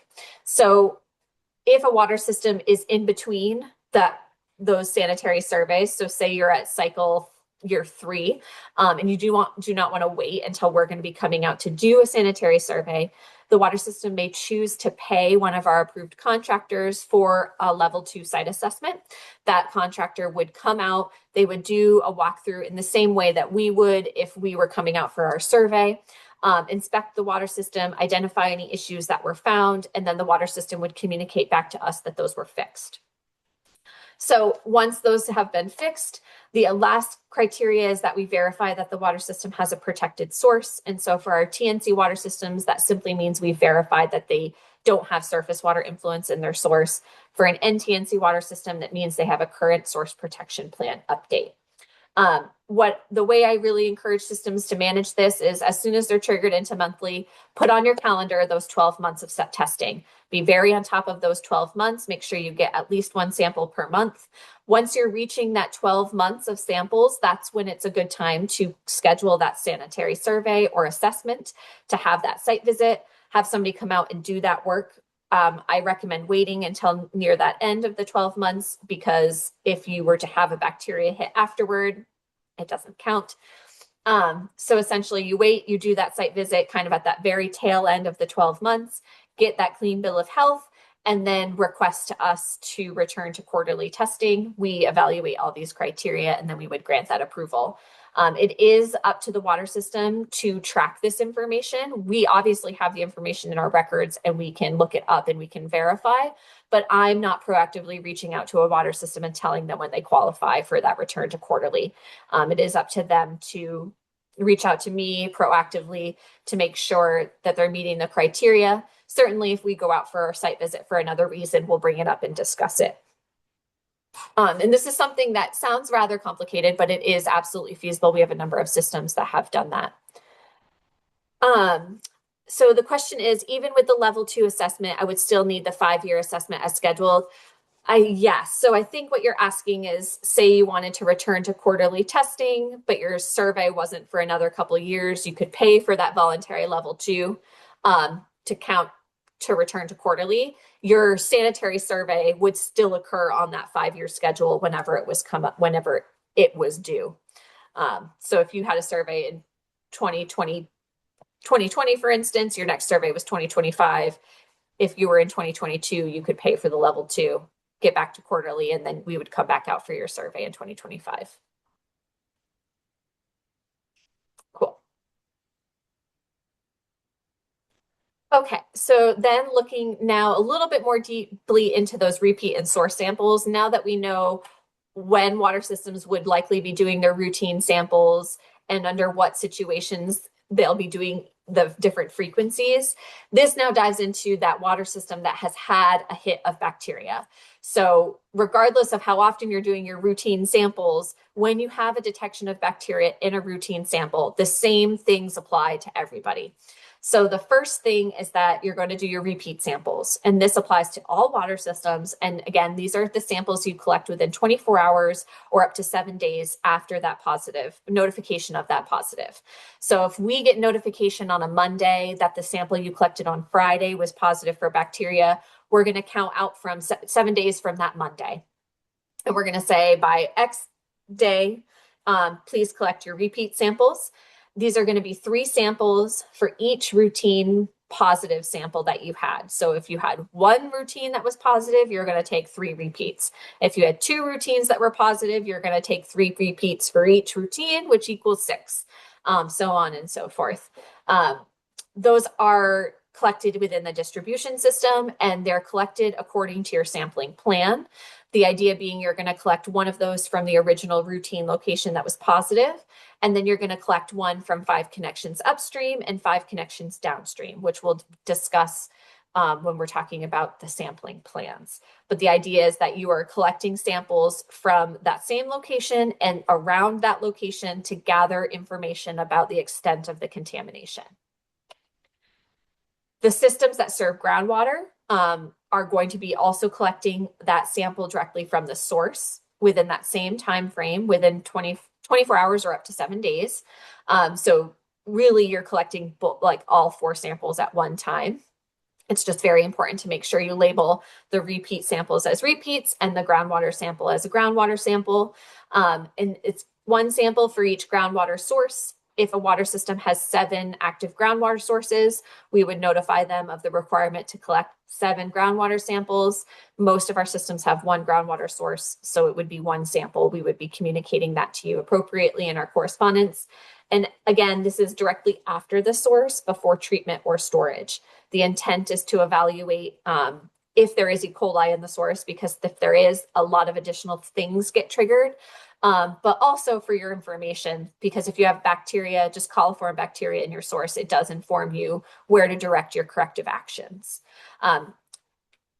Typically, when we receive notification of a routine sample that was positive for total coliform bacteria and or E. coli, our revised total coliform rule managers, so either Jeff Gerard or David Love, will be reaching out to you as the operator to notify you of the requirement to take these samples, both the repeat and the source samples, and the time frame in which to do so, and make sure that you are familiar with that process.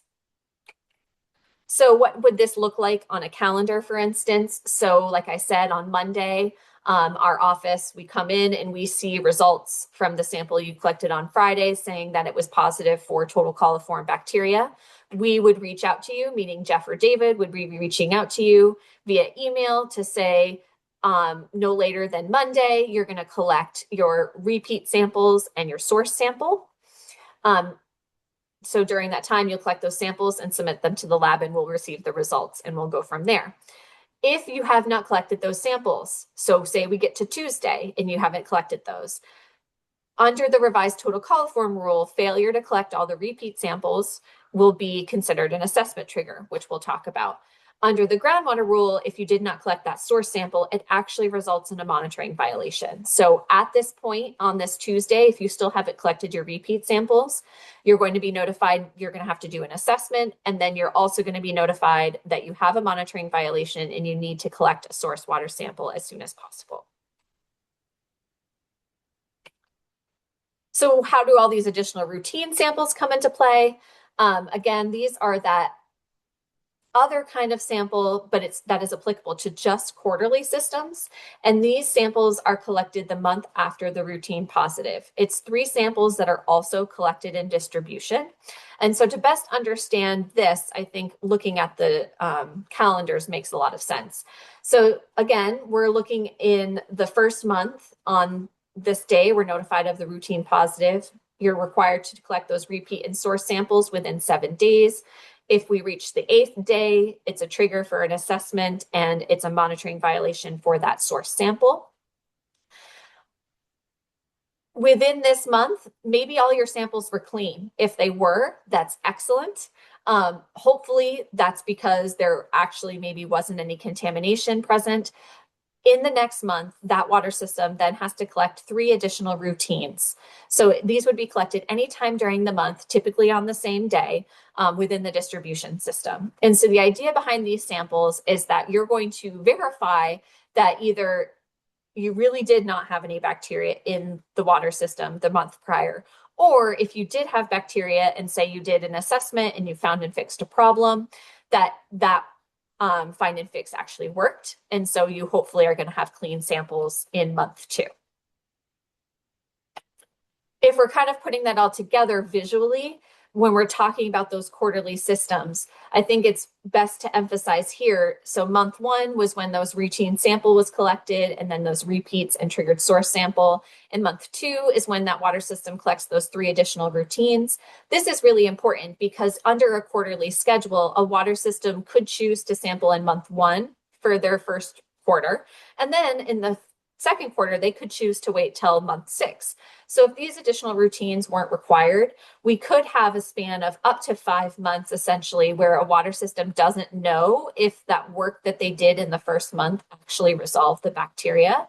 So when the time comes and they collect a routine sample, if they wait till the last month of the quarter, they may find that they still have bacteria. During that time, we're not sure, was that a reoccurrence? Was it the original problem? Was it a new problem? So it's just a really good way to verify either the problem's gone or the problem's still lingering, and what do you still have to do? That's different than that monthly schedule where, because they're sampling each month, we're not looking at a potential lag or gap between sample results. So month 1, routine with those repeat and triggered source samples, you find and fix a problem, and then you're continuing to take your single routine sample each month following. Does anybody have any questions about either of those scenarios? I do want to emphasize that for those quarterly systems, those 3 additional routines are something that are more likely to be missed. So paying particular attention to the email correspondence you get from Jeff or David, notifying you of those sample requirements, and then using that link to the monitoring schedule tool that we have in just verifying that you've collected the samples that you need to as it's identified on your schedule. Okay, so I think now I'll go briefly into our coliform sampling plans. So the idea behind coliform sampling plans is, where should you collect these routine samples? The presence of the operation of your distribution system will directly impact the presence of coliform bacteria. And so we want to make sure that when somebody is collecting coliform samples, that they're doing so to represent the entire distribution system throughout the course of the year. Different portions of the system are going to function differently, and we want to make sure that we are accurately representing all those different portions. This doesn't mean that we're literally going to sample from every single section, because that's not feasible, but we're going to try our best through our sample location choices to actually represent the entire distribution system. Most water systems at this point have coliform sampling plans. We may have a few water systems lingering that still do not have a formalized coliform sampling plan, and we are continuing to work with those. But certainly you, as established operators, likely already have plans for your water systems.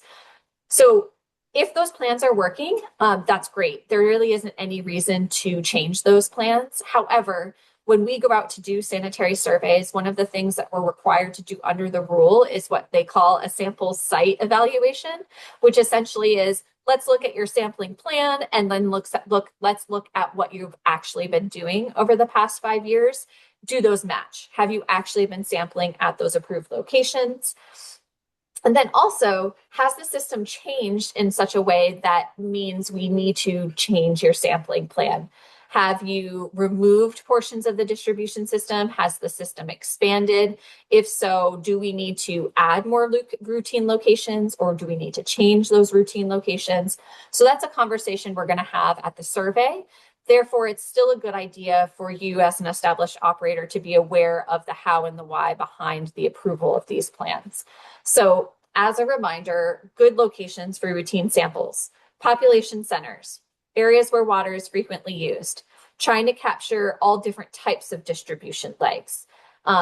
Accessibility is a really big deal. So is it accessible to you as an operator? Can you actually get into that location when you need to? Is the actual sample tap that you're using suitable for collection of bacteria samples? And then if you were to have a detection there, do you have repeat locations that you can get to around that routine location? So it's not only best representative of the water system, but also accessibility. We wouldn't want to choose locations that you can't access, because then we're setting you up for failure. We do not want these to be at the beginning or end of the system. So no source or raw water samples, and not at the ends of water lines. We're not sampling directly following our treatment plants or storage tanks, and we're trying not to cluster our samples in one section of the system. So getting more into like where you should collect those repeat samples. Again, those repeat samples are designed to evaluate the potential extent of contamination around a routine location. So we're choosing our routine location based upon representation of the entire distribution system, and then we're choosing our repeat locations around those said routine locations. So the definition of a repeat location is 5 connections downstream and 5 connections upstream. When we're talking about this, one thing that when we were first implementing this rule that could be really confusing is the terms connections and downstream and upstream. These really are going to depend upon the size of the system. So we have TNCs that are single building with 5 sample taps, for instance. A routine location could be the bar hand sink. A connection literally is the sink next to it. So it could be 5 sinks that way and 5 sinks that way. This is different than a large community water system where a routine location is a building that's on the system, and a connection is buildings to either side. So we really need to scale that term connection up and down depending upon the size of the water system. And then the terms upstream and downstream in some cases do literally mean downstream, so further away from the source, or upstream, closer to the source, in that very unique system that has only linear flow from beginning to end. But most of our systems are not set up that way. They have loops, they have various interconnections and way that water can flow within the distribution system. So instead of thinking upstream and downstream, we're thinking to the left and to the right, before and after, north and south.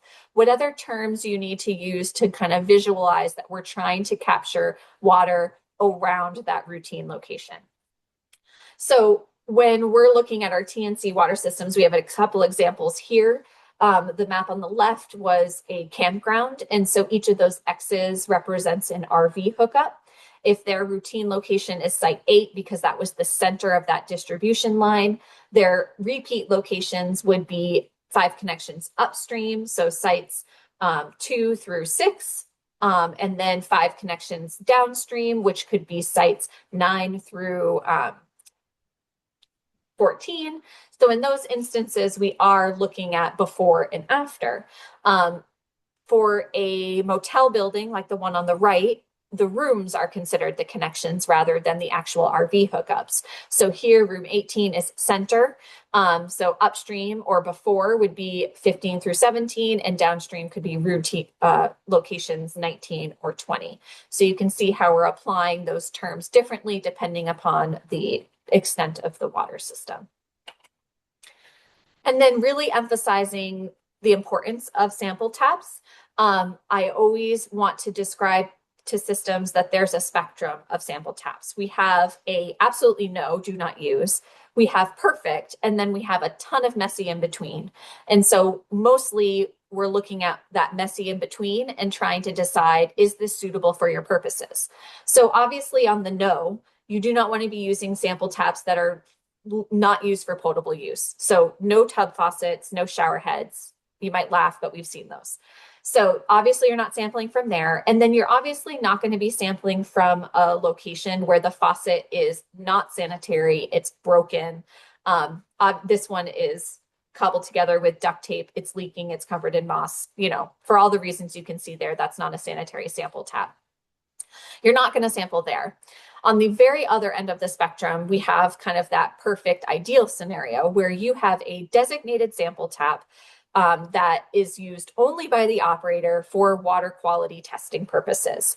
These sample taps are tapping directly into the distribution main. They're designed specifically to flush and then to take an excellent sample with a clear stream of water. We're not worried about dirty sample faucets being used by people in kitchens or bathrooms.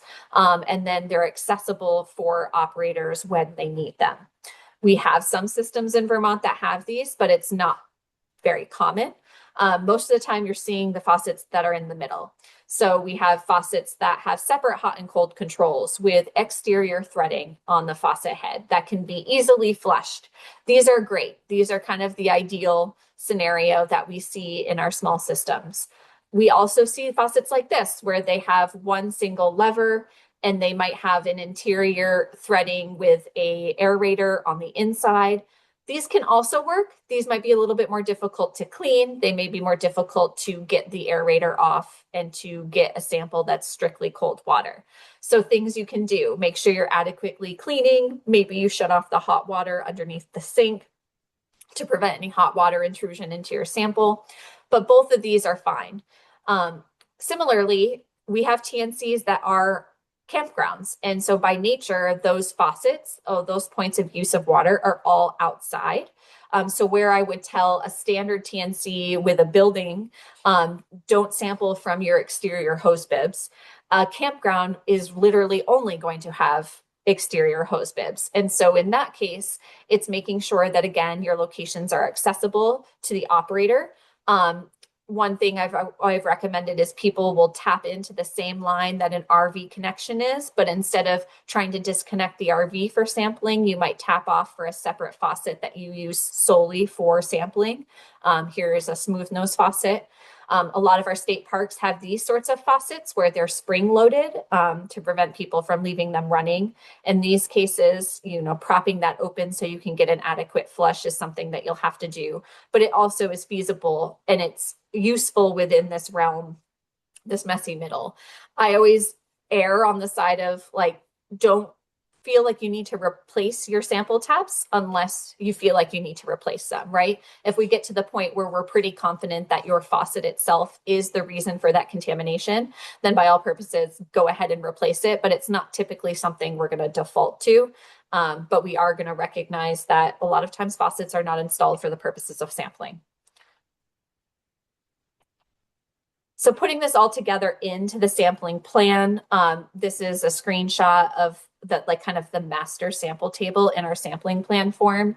The first column here is where a water system identifies all of their routine locations, maybe one routine location, all the way up to here we have 7. You could even do more depending upon the extent of the water system. But this was chosen based upon all those reasons you want to represent the entire distribution system. The location gets written here. The water system provides a justification or reasoning for why that is the best sample location to be chosen: accessibility, central use, frequent use. And then these 2 columns are where a water system will write the repeat locations they would use if this routine location were positive for bacteria. You'll notice that there are 5 slots for both upstream and downstream. This simply provides options. A water system, when they do have to take repeat samples, are going to be collecting 1 upstream, 1 downstream, and 1 from the same location. By having options here, you can choose based upon accessibility, whatever reason you would prefer. However, a system may just choose to identify 1 repeat location, in which case that's the one that they're going to use. You're going to then take that information and you're going to translate your routine sample locations into a schedule. So you'll see here we have 2 schedule options. We have quarterly scheduling table and we have a monthly scheduling table. A quarterly scheduling table is not available for systems that are seasonal. So this is the campground system you saw earlier. They are required to sample monthly during their months of operation. So they have identified their routine locations. Looking at this map, they've chosen centrally located areas based upon the format of the distribution system and the areas of frequent use. They have put these 4 locations into a schedule, and you can see they're alternating between the bathhouse and those 3 other locations during May through October. If they had a detections of bacteria at, say, the bathhouse, their table 1 here would show their options for upstream and downstream repeat locations. Here's another example. This is a quarterly water system. So this is a water system that has the opportunity to sample quarterly as long as they meet those established criteria. Here you see that they've chosen 3 locations based upon the format of the system in representing each portion of the distribution system. They've identified a quarterly schedule alternating between those 3 locations. They have also filled out the monthly section because there is the chance that they could be triggered into monthly testing. And in that case, we want to be able to translate them right into that monthly schedule without having to reinvent it. And then finally, this sample plans also do include information on the source sample location. So this is where you would write down where you would be taking the sample from the source if you had a detection of bacteria in your routine sample. For most of our systems with 1 source, the term source sample tap is entirely sufficient. If, however, you have a more complicated system and there is a particular faucet you want to use, you would provide more information here and then appropriately label that on your map over on, in this case, on the left here. Okay, so I think let's take our last break. Yeah, we'll take our break and then we'll wrap up with what actually happens if you have a detection, and then we'll finish with the fun pictures from the surveys. So 11:17. All right, thanks, Meredith. Yeah.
Okay, it is 11:17, so I am going to continue and we're going to hopefully be right on target to finish by 12:30.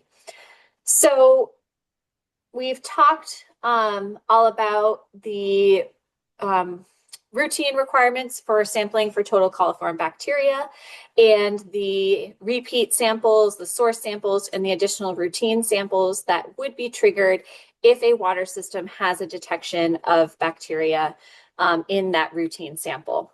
So the next portion is then what happens next? What is a water system required to do when there is a detection of bacteria beyond just those repeat and source and additional routine samples? So before we dive into the what that has to be done, I did just want to take a step back and talk a bit about how contamination actually is introduced to a water system. So it's really important to emphasize that bacteria may be present in the distribution system if the following three things are occurring. If you do not have all these three things, then the bacteria that exists in the environment will not be present in the water system. And so what does that mean? So first we have to have a source of bacteria. And so that literally could be our hands or the soil that is around a buried pipe, but a bacteria that's present in the environment in some way. The next thing that you have to have is a pathway. So this would be the ability for a hole, for instance, in this pipe where the contamination could go through and enter into the water system. And then the third is the mechanism that allows bacteria to be carried along this pathway or allows the bacteria that might be in biofilms, corrosion, or sediment to break free and enter the water. So kind of taking this back a little bit, if we're looking at a typical buried water line in the environment, we have a source of bacteria that's going to exist pretty much constantly. So soil or water that's around said pipe. As long as that pipe is operating normally, it doesn't have any holes and it's fully pressurized and water is flowing through it throughout the distribution system, the contamination that exists outside of that pipe is not going to come inside that pipe. So we're not going to have a contamination event. Imagine then that a hole is created in that pipe. So this becomes the pathway. During normal operation, where that water line is pressurized and water is flowing, that hole is a leak. It's not water coming into the line. Water is leaving that water line. And so we do not have a mechanism yet that would draw that contamination on the outside through that hole. Instead, water is coming out of that pipe. If, however, we have some sort of event downstream, say that event is a fire flow event where a ton of water is being directed to fire suppression, or say you have an even more substantial line break downstream and all that water goes flooding to that location. Suddenly, maybe you have low or even negative pressure inside that pipe. That's when that hole that used to be a leak now becomes that pathway for that contaminated soil or that contaminated water to pass through the hole into that pipe. So that's that mechanism to draw it inside. And then if and when that line gets repaired, that water is then repressurized. And so then that contamination is introduced into the water system. You can imagine that if you had that low or negative pressure event and you did not have a hole, there would be no pathway through which that source on the outside could come in on the inside. So source and mechanism together do not equal contamination, just like the source and the pathway do not equal contamination. And then you could have a hole and you could have a mechanism, but if there's nothing contaminated on the outside, then you're not going to get the contamination. That's what you would visualize for a buried pipe. For a storage tank that's out in the environment, what I would say is, say your source of bacteria is rainwater that falls on that cover or on that lip, and it's sitting and it's growing something. A pathway could be a hole, and then that mechanism is purely just gravity that draws that contaminated water through a hole in the cover of your storage tank. So the same idea still does apply. So taking that concept and then applying it to normal everyday operations. So Contamination being introduced could be something as simple as a pump replacement or repairs and maintenance that are done on the facility. Here, there's a picture, the well is being opened up, that well pump is being pulled out, it's being laid on the grass, it's being handled, and then it's being reintroduced into that well. So you have a source, you have a pathway, and you have that mechanism. So contamination could be introduced there. We could have natural events like the flooding of Hurricane Irene, or we could have isolated events that could just be impacting very specific portions of a water system. You could just have natural degradation of a facility over time, especially if there's been poor maintenance. This is an example, say, of a storage tank access way that is slowly failing. You could have intentional contamination, so that could be done through vandalism. Fire flow events, right? Like I said, the changes of pressure that could be drawing water in through established pathways. And then also cross-contamination, where your water is meeting things you don't want to drink. So for instance, this hose in this barrel of dirty water could inadvertently be drawn back into the water system, and that would be a form of introduction of contamination. So contamination can happen a variety of different ways, and that could be detected through your sampling. And so the goal of that find and fix process that we're going to talk about is to hopefully identify what that cause was, or what that mechanism was, what that pathway was, in order to find and fix it. So I've mentioned this earlier in the presentation, but just to put a little bit more detail now, ultimately, when a water system has detections of bacteria, we are going to have what we call triggered site assessments. So there's a level 1 site assessment and there's a level 2 site assessment. And these are going to vary between who can do them, exactly what they are, and what the triggers are. So a level 1 site assessment is triggered by the presence of 2 or more samples that are positive for total coliform in a month. So that's usually going to be, you have a routine sample that has total coliform bacteria, and then one of your repeat samples has total coliform bacteria. Could be all 3 of your repeat samples, but at least one of them. That would be a trigger for a level 1 site assessment, because that's 2 or more samples in a month. The other reason that you could trigger a level 1 site assessment is that if the system fails to take every required repeat sample after that total coliform routine sample.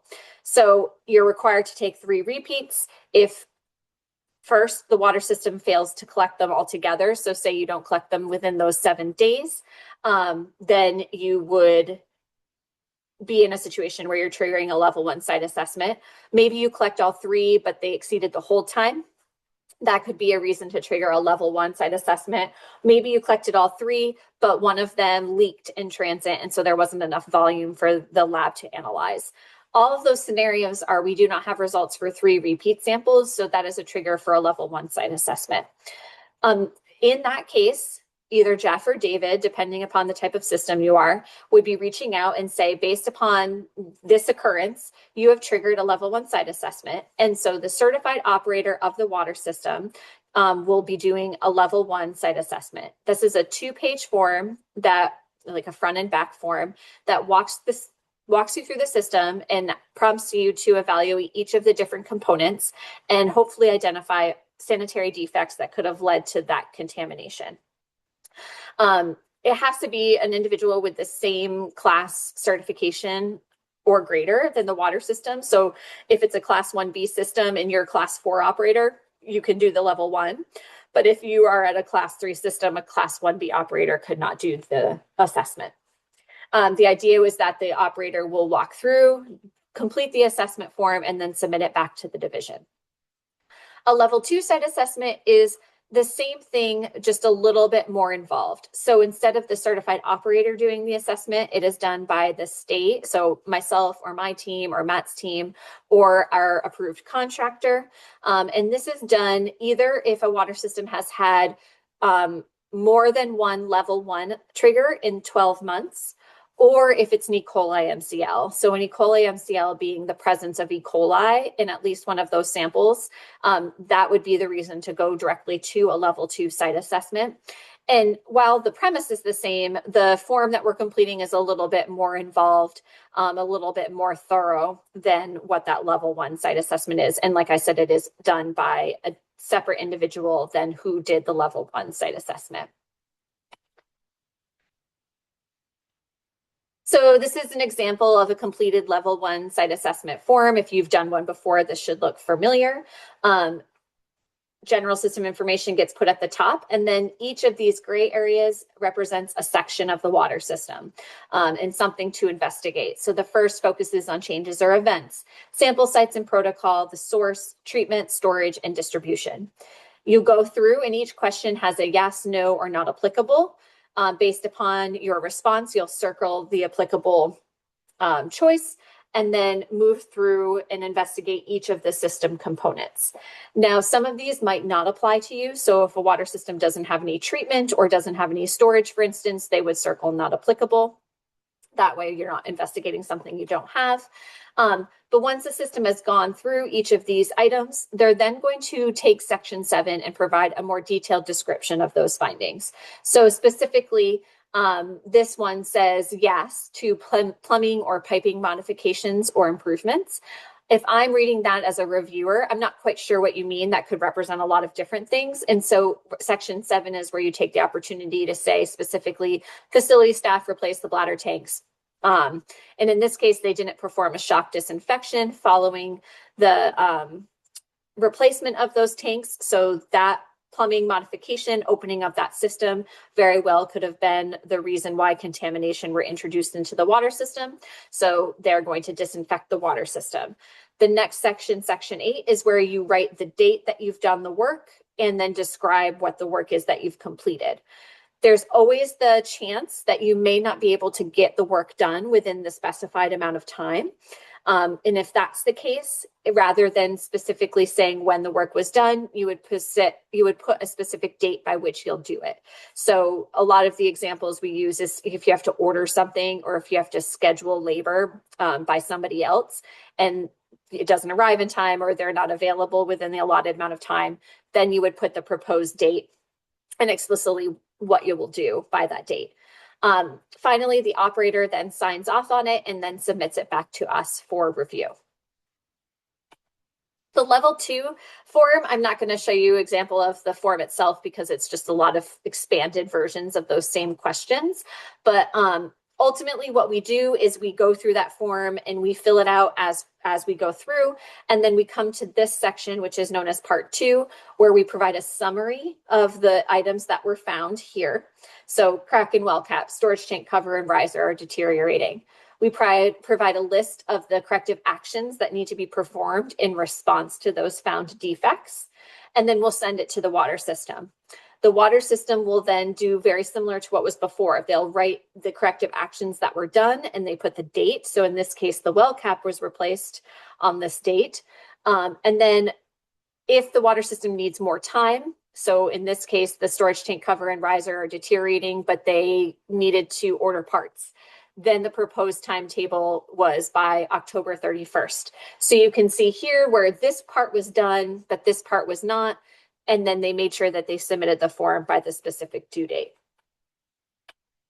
It's really important that we follow the established timelines of these assessments. So within 30 days of triggering the assessment, so that's where our TCR rule managers reach out to you and say, you've triggered this assessment. Within 30 days, you're going to conduct the assessment. So that's do your level 1 or meet with our state representative for that level 2. You're going to make sure we fill out all portions of the form.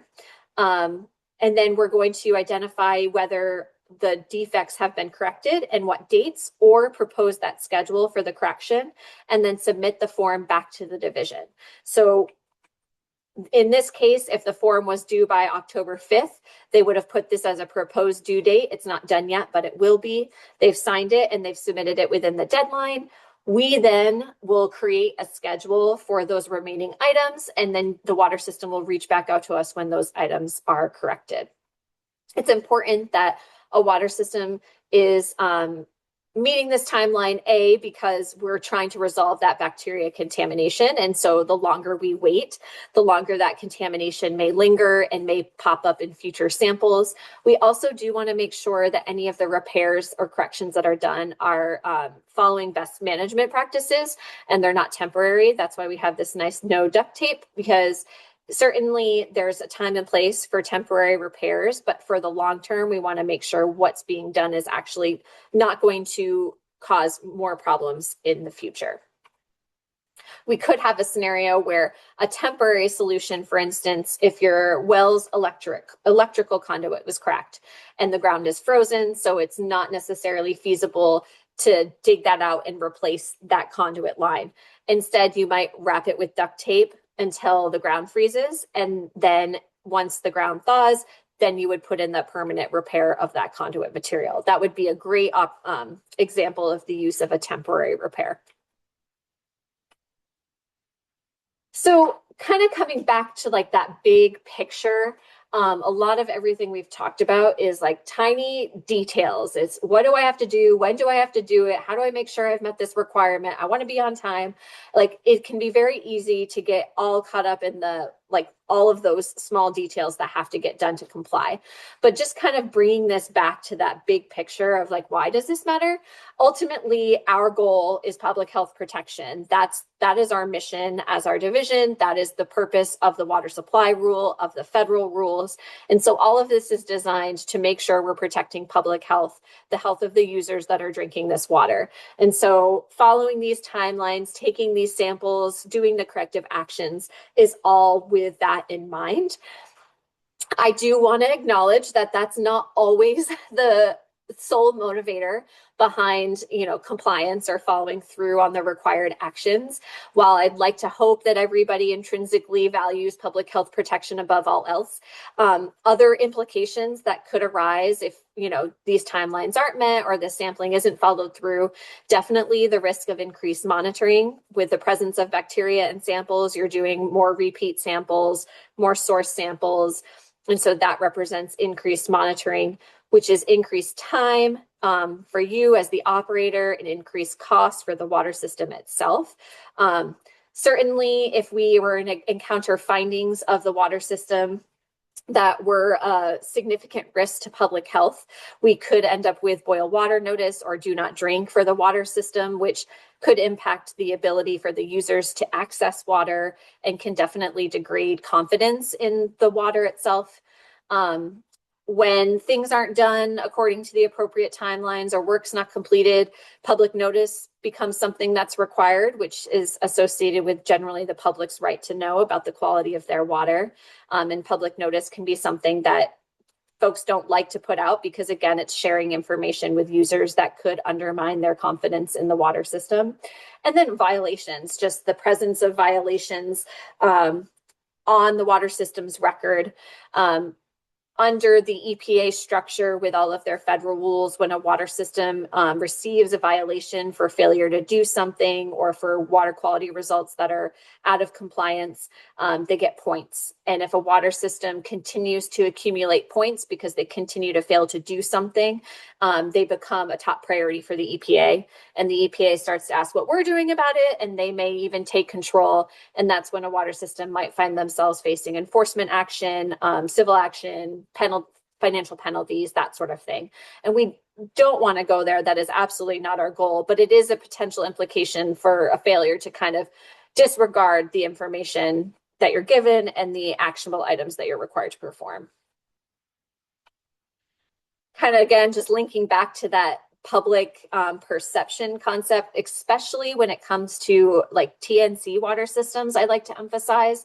A lot of our TNC water systems are these small businesses. Their goal is to operate, to bring in customers.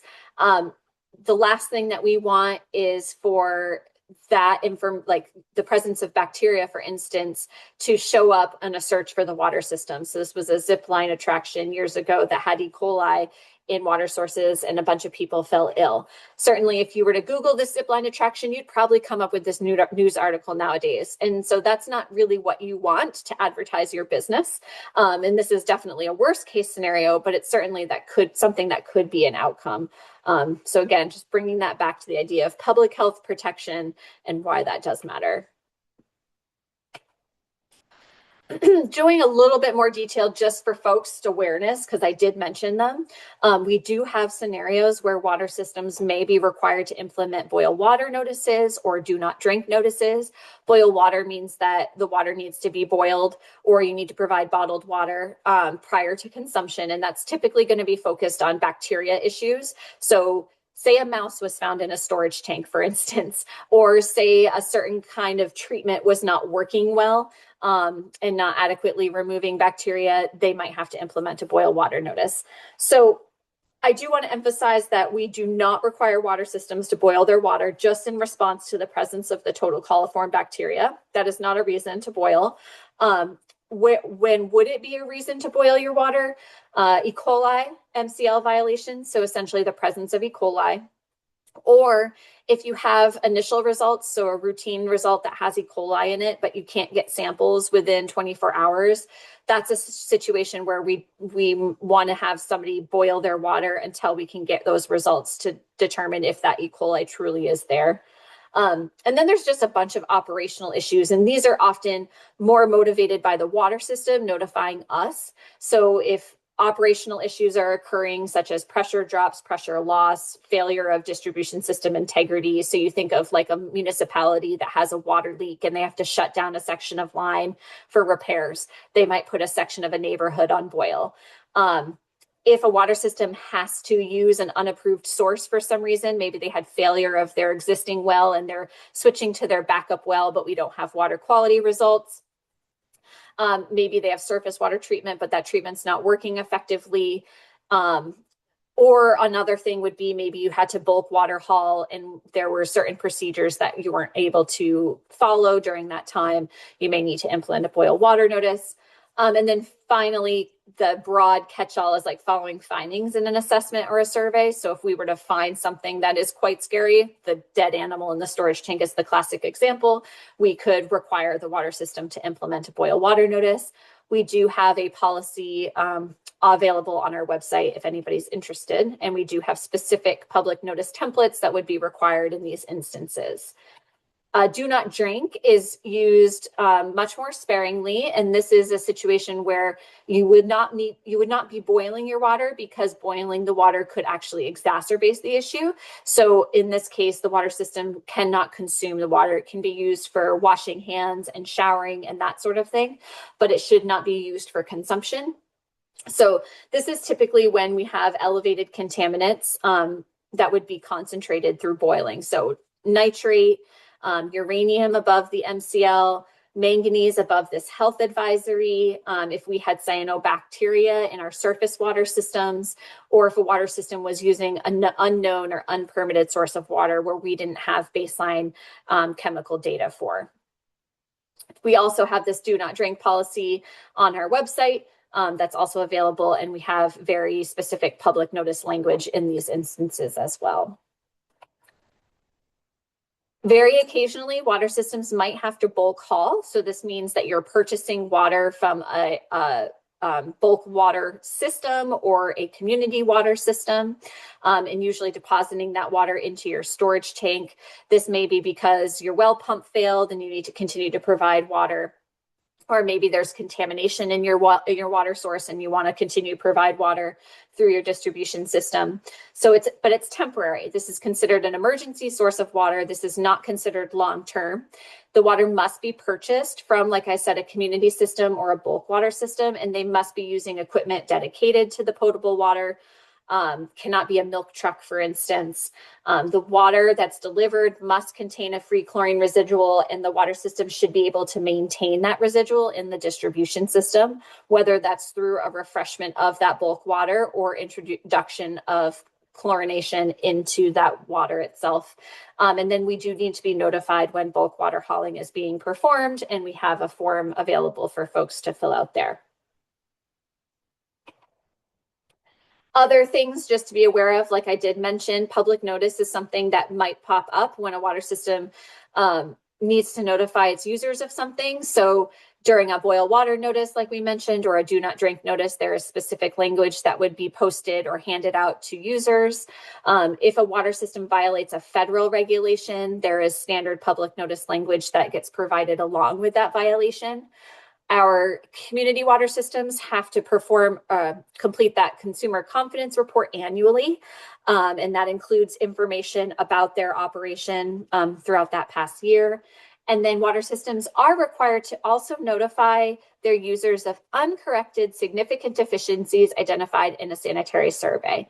And so what that means is that if a water system has an open, unresolved significant deficiency of something that's been identified, the federal groundwater rule does require that the users are notified about the existence of that deficiency annually.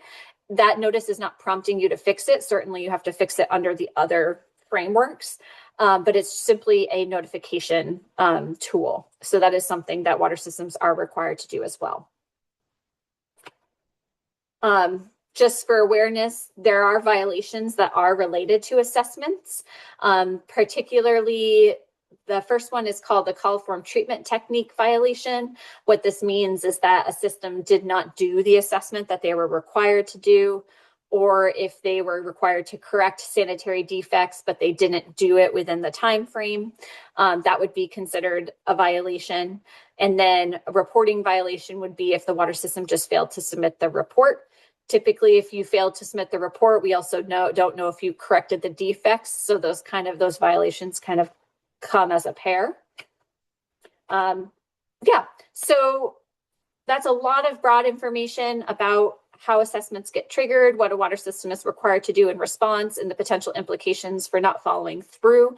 Does anybody have any questions about sampling or assessments?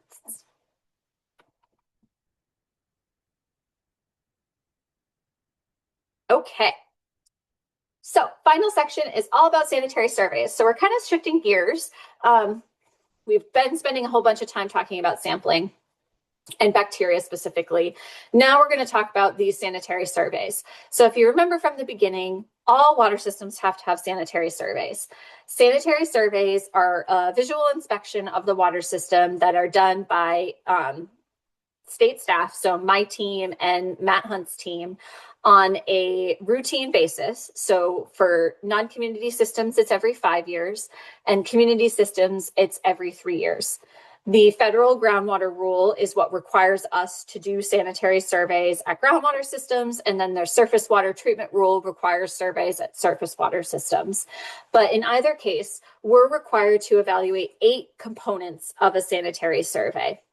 And these are very specifically laid out for us as a state with primacy to do this work. And so when we're doing a sanitary survey, we're required to look at each of these components. The components include physical components of the water system that we're going to look at while we're on site, and then also include a file review portion of the survey. So the on-site components are related to the source, the treatment, the storage, pumps, and distribution system. And then the file review portion of it is taking a look at monitoring, reporting, and data, system management and operation, and then overall operator compliance with state requirements. So what does the sanitary survey process look like? So if you're an existing operator and you've been through a survey, this probably sounds very, very familiar.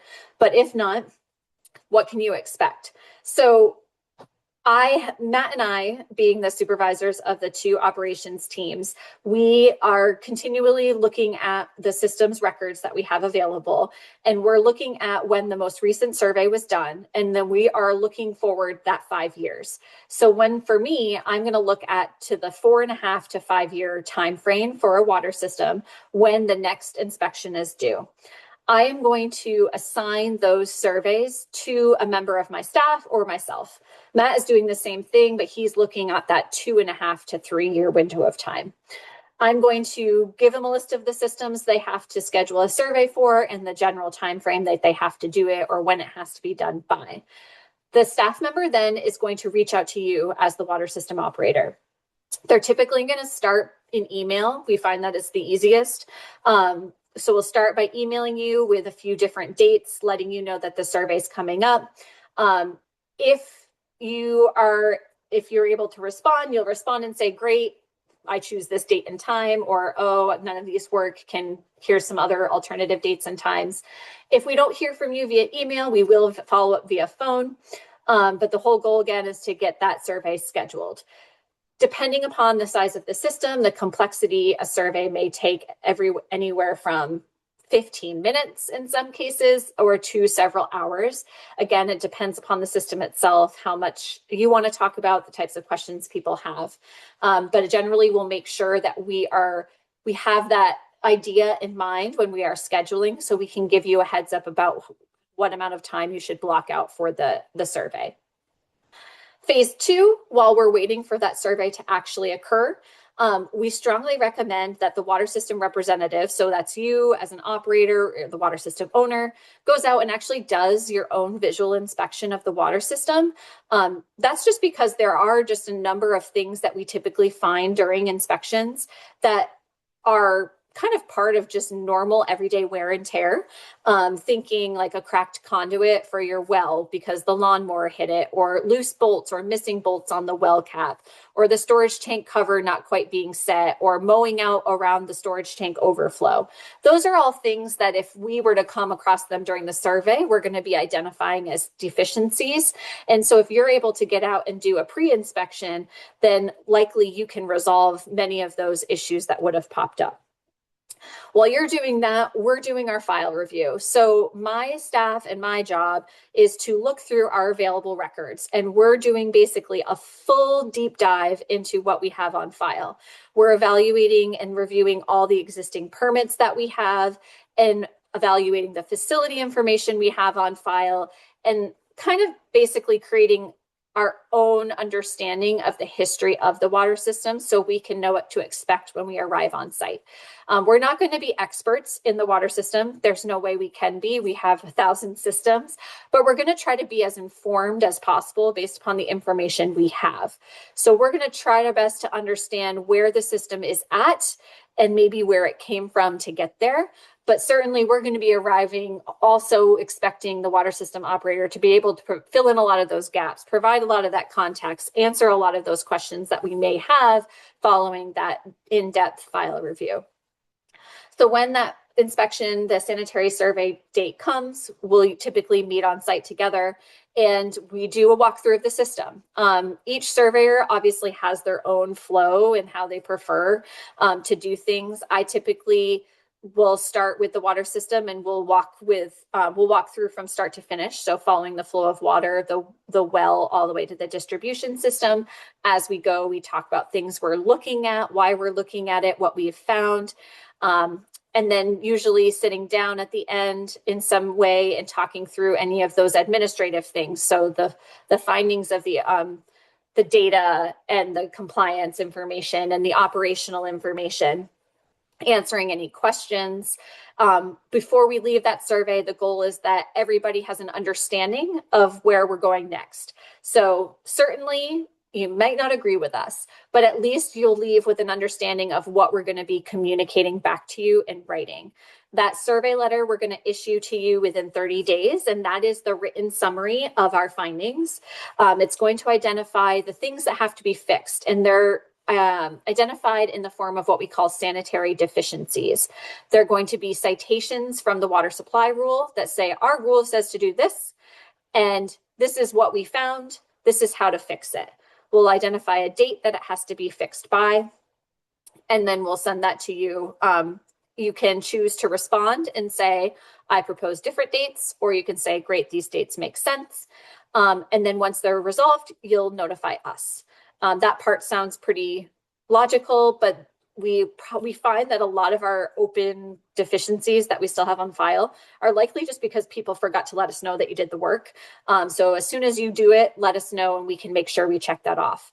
Our goal will be to then follow up if we haven't heard from you and keep moving forward through that sort of compliance process if we aren't able to get back in touch and get documentation of that resolution.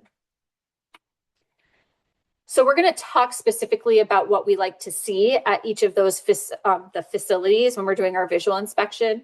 But just so you're aware, in terms of the management and operations side of things, we're looking at the operating permit. Does the water system have a designated operator? Do you have all your sampling plans? Are you following those sampling plans? Have you been completing public notice? Are there other permits that are in the works or you need to still do things for?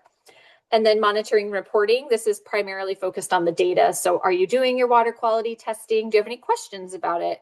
Are there any exceedances that we should be addressing? Are there any triggers of actions that you need to take? Are you submitting your monthly reports and using the appropriate testing equipment? And so some of these will apply to systems and some of these won't. But these are the general categories of things we're going to be reviewing. Great. So now the rest of it is just like things we like to see. I think it's useful for people to get an idea of the things we see out in the field and what the good is and what the bad is. So like I said, I like to follow the flow of water just because it feels logical. We don't always have to do that depending on this system configuration, but something I typically do. So if we were doing that out in the field, we would first start with your water source.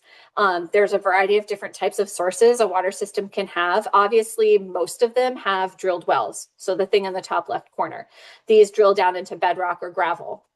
We do have systems, though, with shallow sources.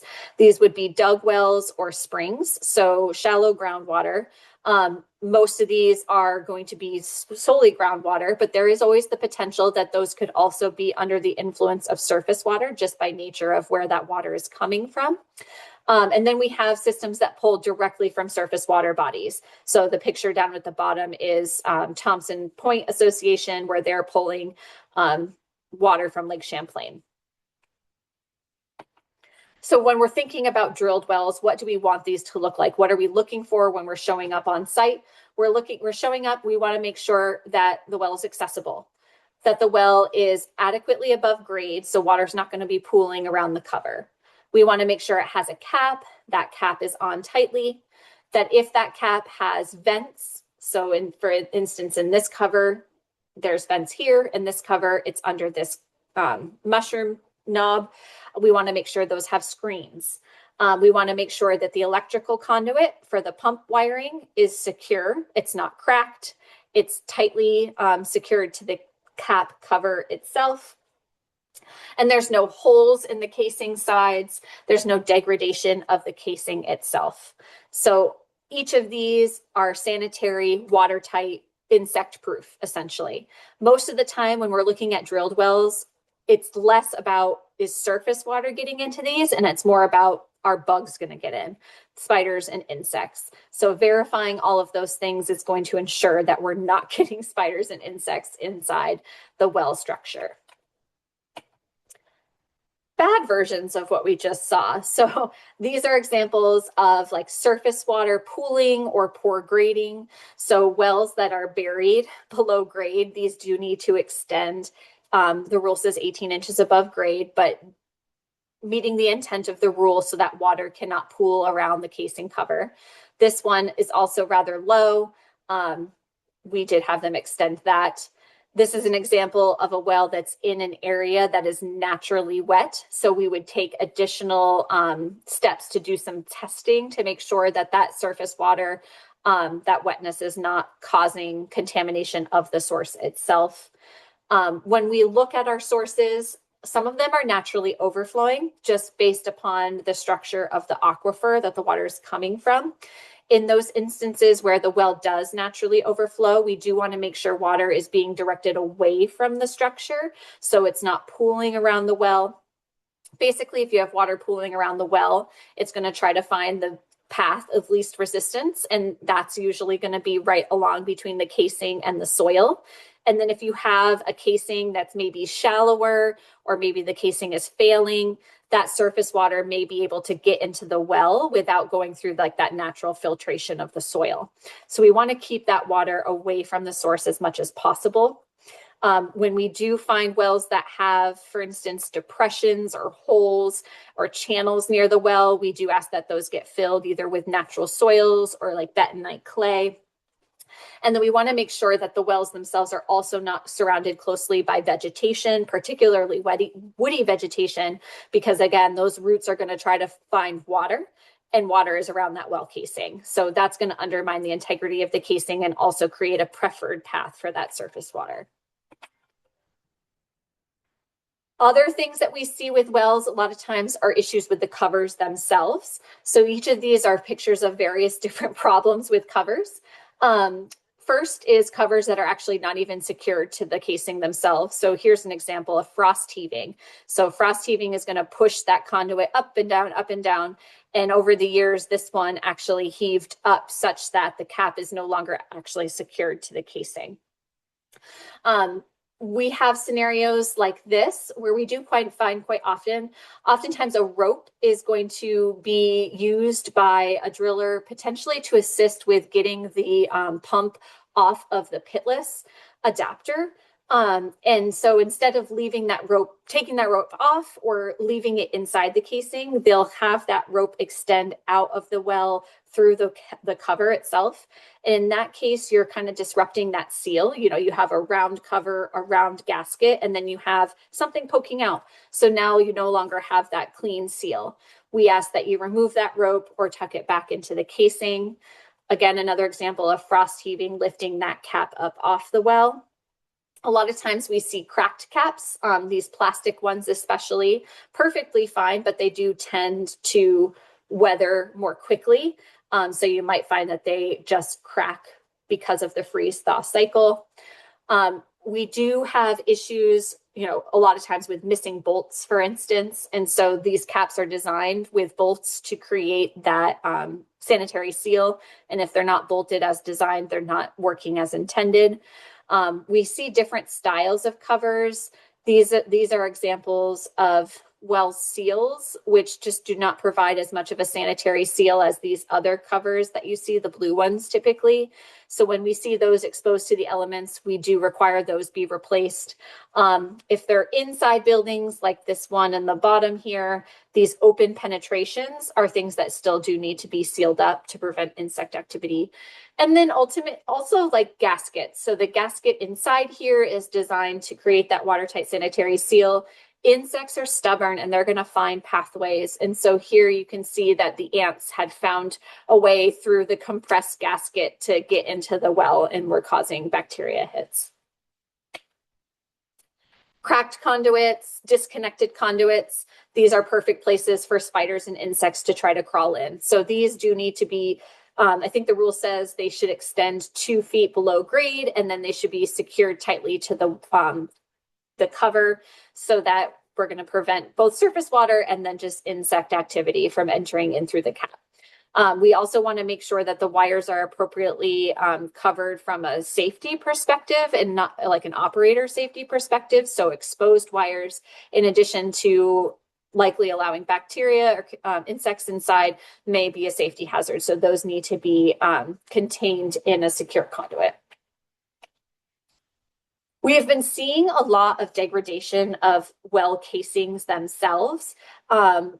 We have a lot of wells that date back to the 60s and 70s, and even wells that are more newly constructed and maybe just based upon the water chemistry, the soil chemistry, or maybe a water system has been adding a bit too much chlorine maybe into the casing itself. We have seen a lot of degradation. Here you can see visibly on the exterior, both of these cases. But we have also been seeing degradation of casings on the interior, which we often find through a downwell camera investigation, often performed by rural water at no cost to the system.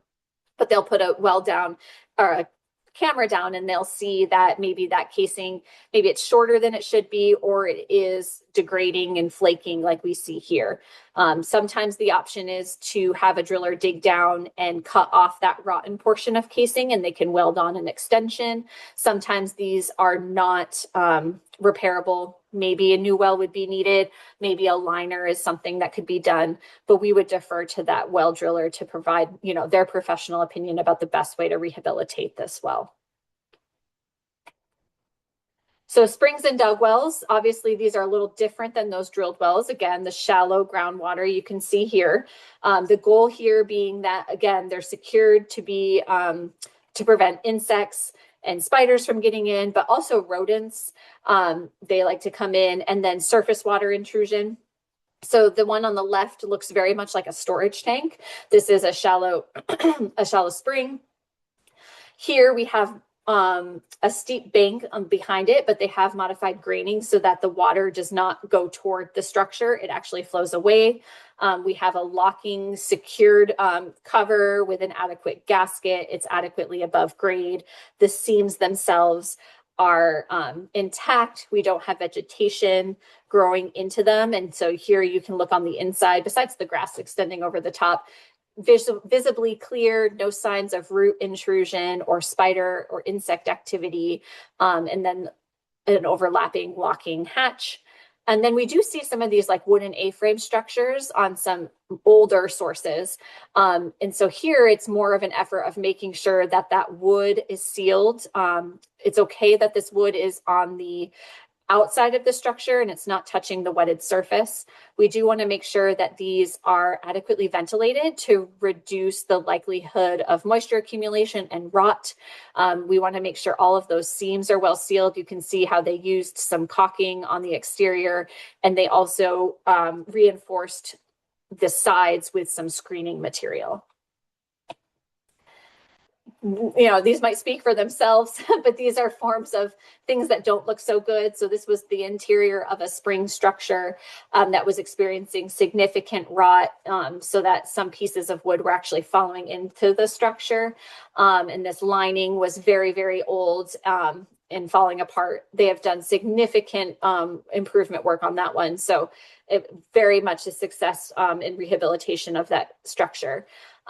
The center one, you know, a perfect example of rodents loving to chew through things, creating holes that they can climb through. So again, finding these sorts of opportunities for those creatures, and then either sealing this back up, providing metal screens, that sort of thing. And these were this was an example of some large spring structures that had rotting wooden covers on top, rodent activity. Definitely not an ideal sanitary situation. This is another dug well. This is a shallow water source. Here, there are a few issues. First of all, this was located in a flood area in the middle of a riverbed. And then we have a cover that doesn't really provide a sanitary seal. It doesn't have any sort of gasketing material. It is relying on the concrete, which is quite degraded. We have this the electrical conduit line that is passing through the cover structure itself, so it doesn't really create a tight seal. Inside, we had extensive root intrusion and shallow water, signs of insects, etc. We have a system with a spring over here that was sitting at the base of a hill, and so water was flowing basically directly into the structure. Again, a lot of root intrusion, not sealed electrical wiring. This one had a cover, this kind of like plug style cover, and you can imagine with the way it's designed, water is just going to flow between the cover itself and the greater structure. And so surface water was able to get in, and a lot of extensive root intrusion there. Springs are naturally overflowing. And so if you're not using all the water, they are going to overflow somewhere. We want to make sure overflows are sealed so that rodents and insects can't climb in. There may be periods of low flow, higher flow, and during those low flow times, maybe this goes down to a trickle, or maybe it's nothing at all, and that's when something could climb up inside. We also want to make sure that this is not sitting in a stream bed, for instance. So when the water comes up, when there's flooding, for instance, we do not want this backing back up into the source. Now just thinking about treatment and what we like to see when it comes to disinfection. So these are good things to see for chlorination. So when we're talking about chlorination, like we said, it's a solution of sodium hypochlorite and water in a day tank. That tank is replenished on a regular basis. We want to make sure that that chlorine is not going to degrade over time as it's sitting in a hot room. Inside that day tank, we have, or with that day tank, we have a pump. That pump is going to feed that chlorine solution into the water. We want to make sure that that area is clean, free of chemical residue. We want to make sure the tank itself is sealed up. Yes, it's a tank of chlorine, but that still doesn't mean we'd want something crawling inside. The tank itself, day tank itself, should be within some form of secondary containment. A larger trash barrel is perfectly reasonable. These pallets, like you see on the left, are also great options. We want to make sure that all of the chemical that you're using is NSF approved, which essentially means it's approved for drinking water use. We don't want any Mountain Fresh scented bleach being used in drinking water. We want to make sure then that when you are measuring your chlorine residuals, you're using the appropriate equipment. So if you're using a color wheel, making sure it's been replaced recently, it's not faded, that you actually have a color wheel or a colorimeter that's going to, you can press a button and it will give you the residual concentration. If that's the case, you want to make sure that's been calibrated. You have reagents, you want to make sure they're not expired. They will have a date on them. Make sure that they're not too old. And then that you're doing your reporting. So for instance, if you are operating each day of operation, you would report your chlorine residual at the entry point. And then if you have meter readings, you can report those as well. Things we don't want to see, so kind of the reverse of what we just talked about. These are chlorine jugs that are stored. This was like a shed, an open shed out on the open to the environment. So it was without secondary containment. If these were to spill, it would go directly onto the ground. Again, bleach that has other things in it. So this was an algicide and clarifier that we saw. Day tanks that are not sealed up. So whatever wants to climb in there, we want to make sure it can't. And then, signs of chemical residuals aren't necessarily like that something bad is happening. It could just be a sign of poor housekeeping. It could be an operator safety issue, or just more of a, maybe the pump isn't functioning as you desire. It could be leaking. Maybe it's not dosing as you expect. So making sure that the area is clean. And then if a water system is operating, failure to report those chlorine residuals on days of operation. You do need to make sure that every day that water is being produced, that you are reporting that chlorine residual. UV disinfection is a little bit trickier from like a visual perspective because they are by nature just a closed box with a light inside. So certainly we're relying a lot on like exterior alarms. These units have lights on the exterior. So certainly if these were blinking or audibly alarming, that there would be an issue. We want to make sure that they are either in operation or not in operation as you intended. Units should have solenoids, which are designed to shut down the system if they're operating outside of their specifications. And so that way you know that the unit needs to be serviced. We want to make sure there's no bypasses around this unit where water that's untreated could actually inadvertently go around the unit and enter your distribution system. We're going to ask, what is your maintenance operation for these units? So who maintains them, who services them, how often do you replace or clean the units, do you have backup parts, etc.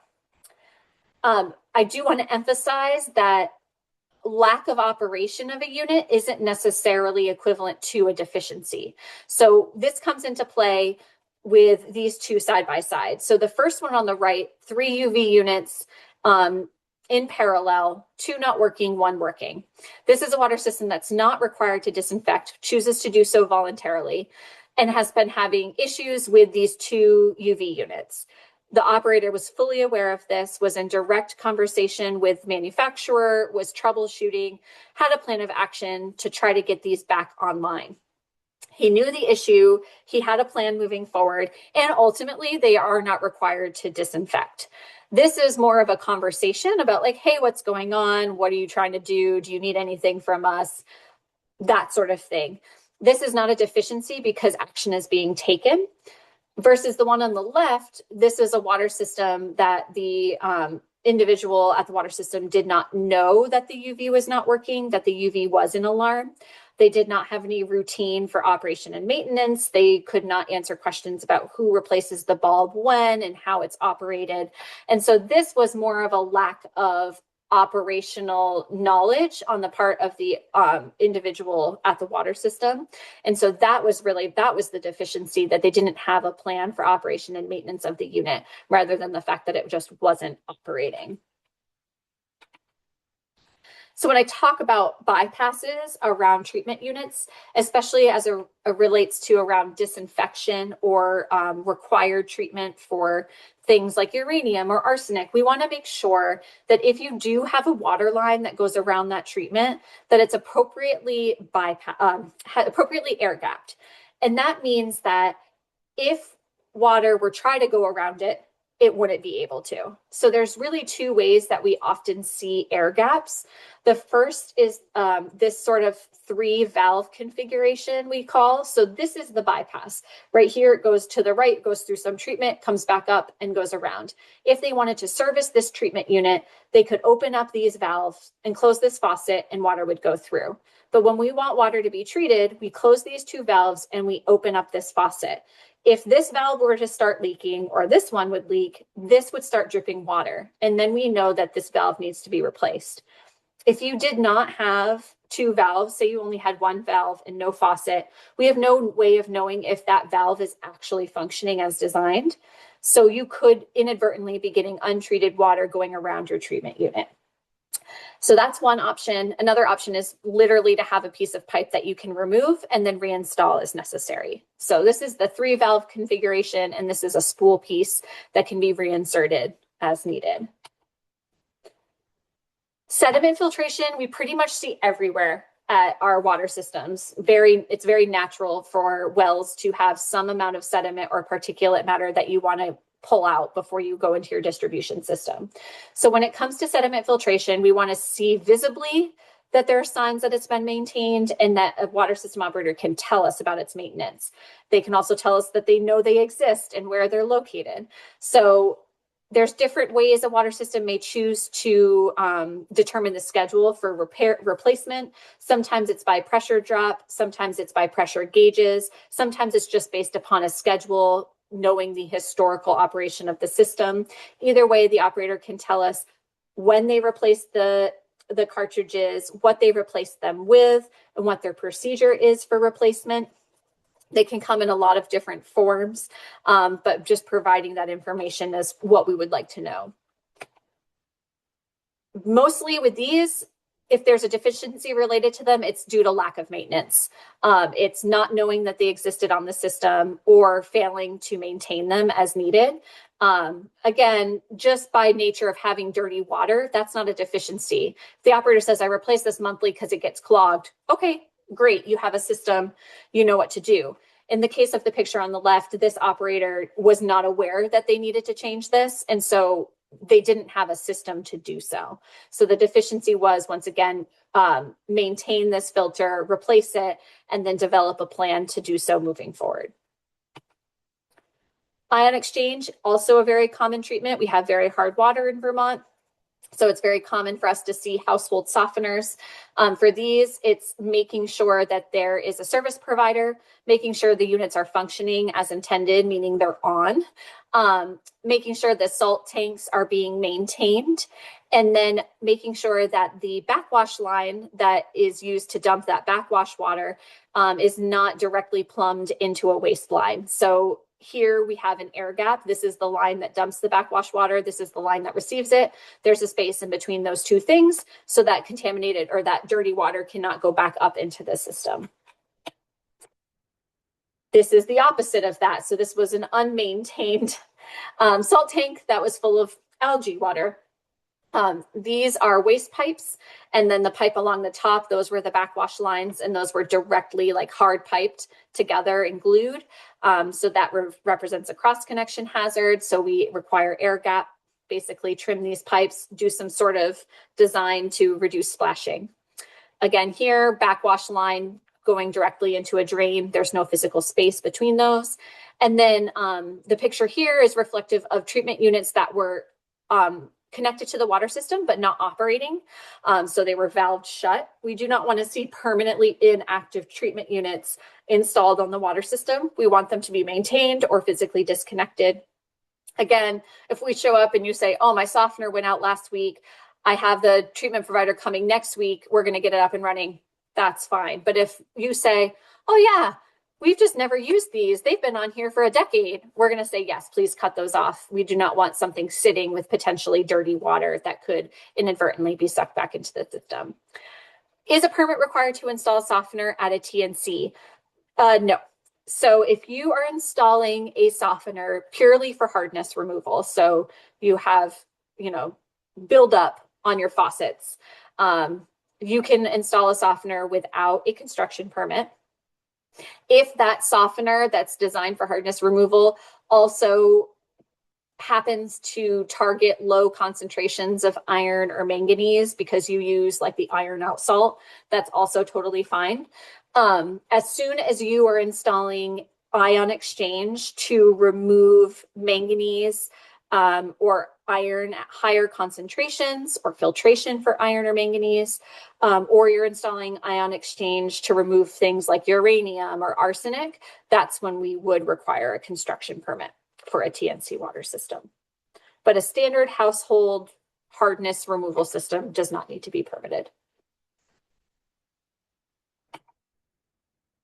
Okay, so storage tanks. So storage tanks can be tricky.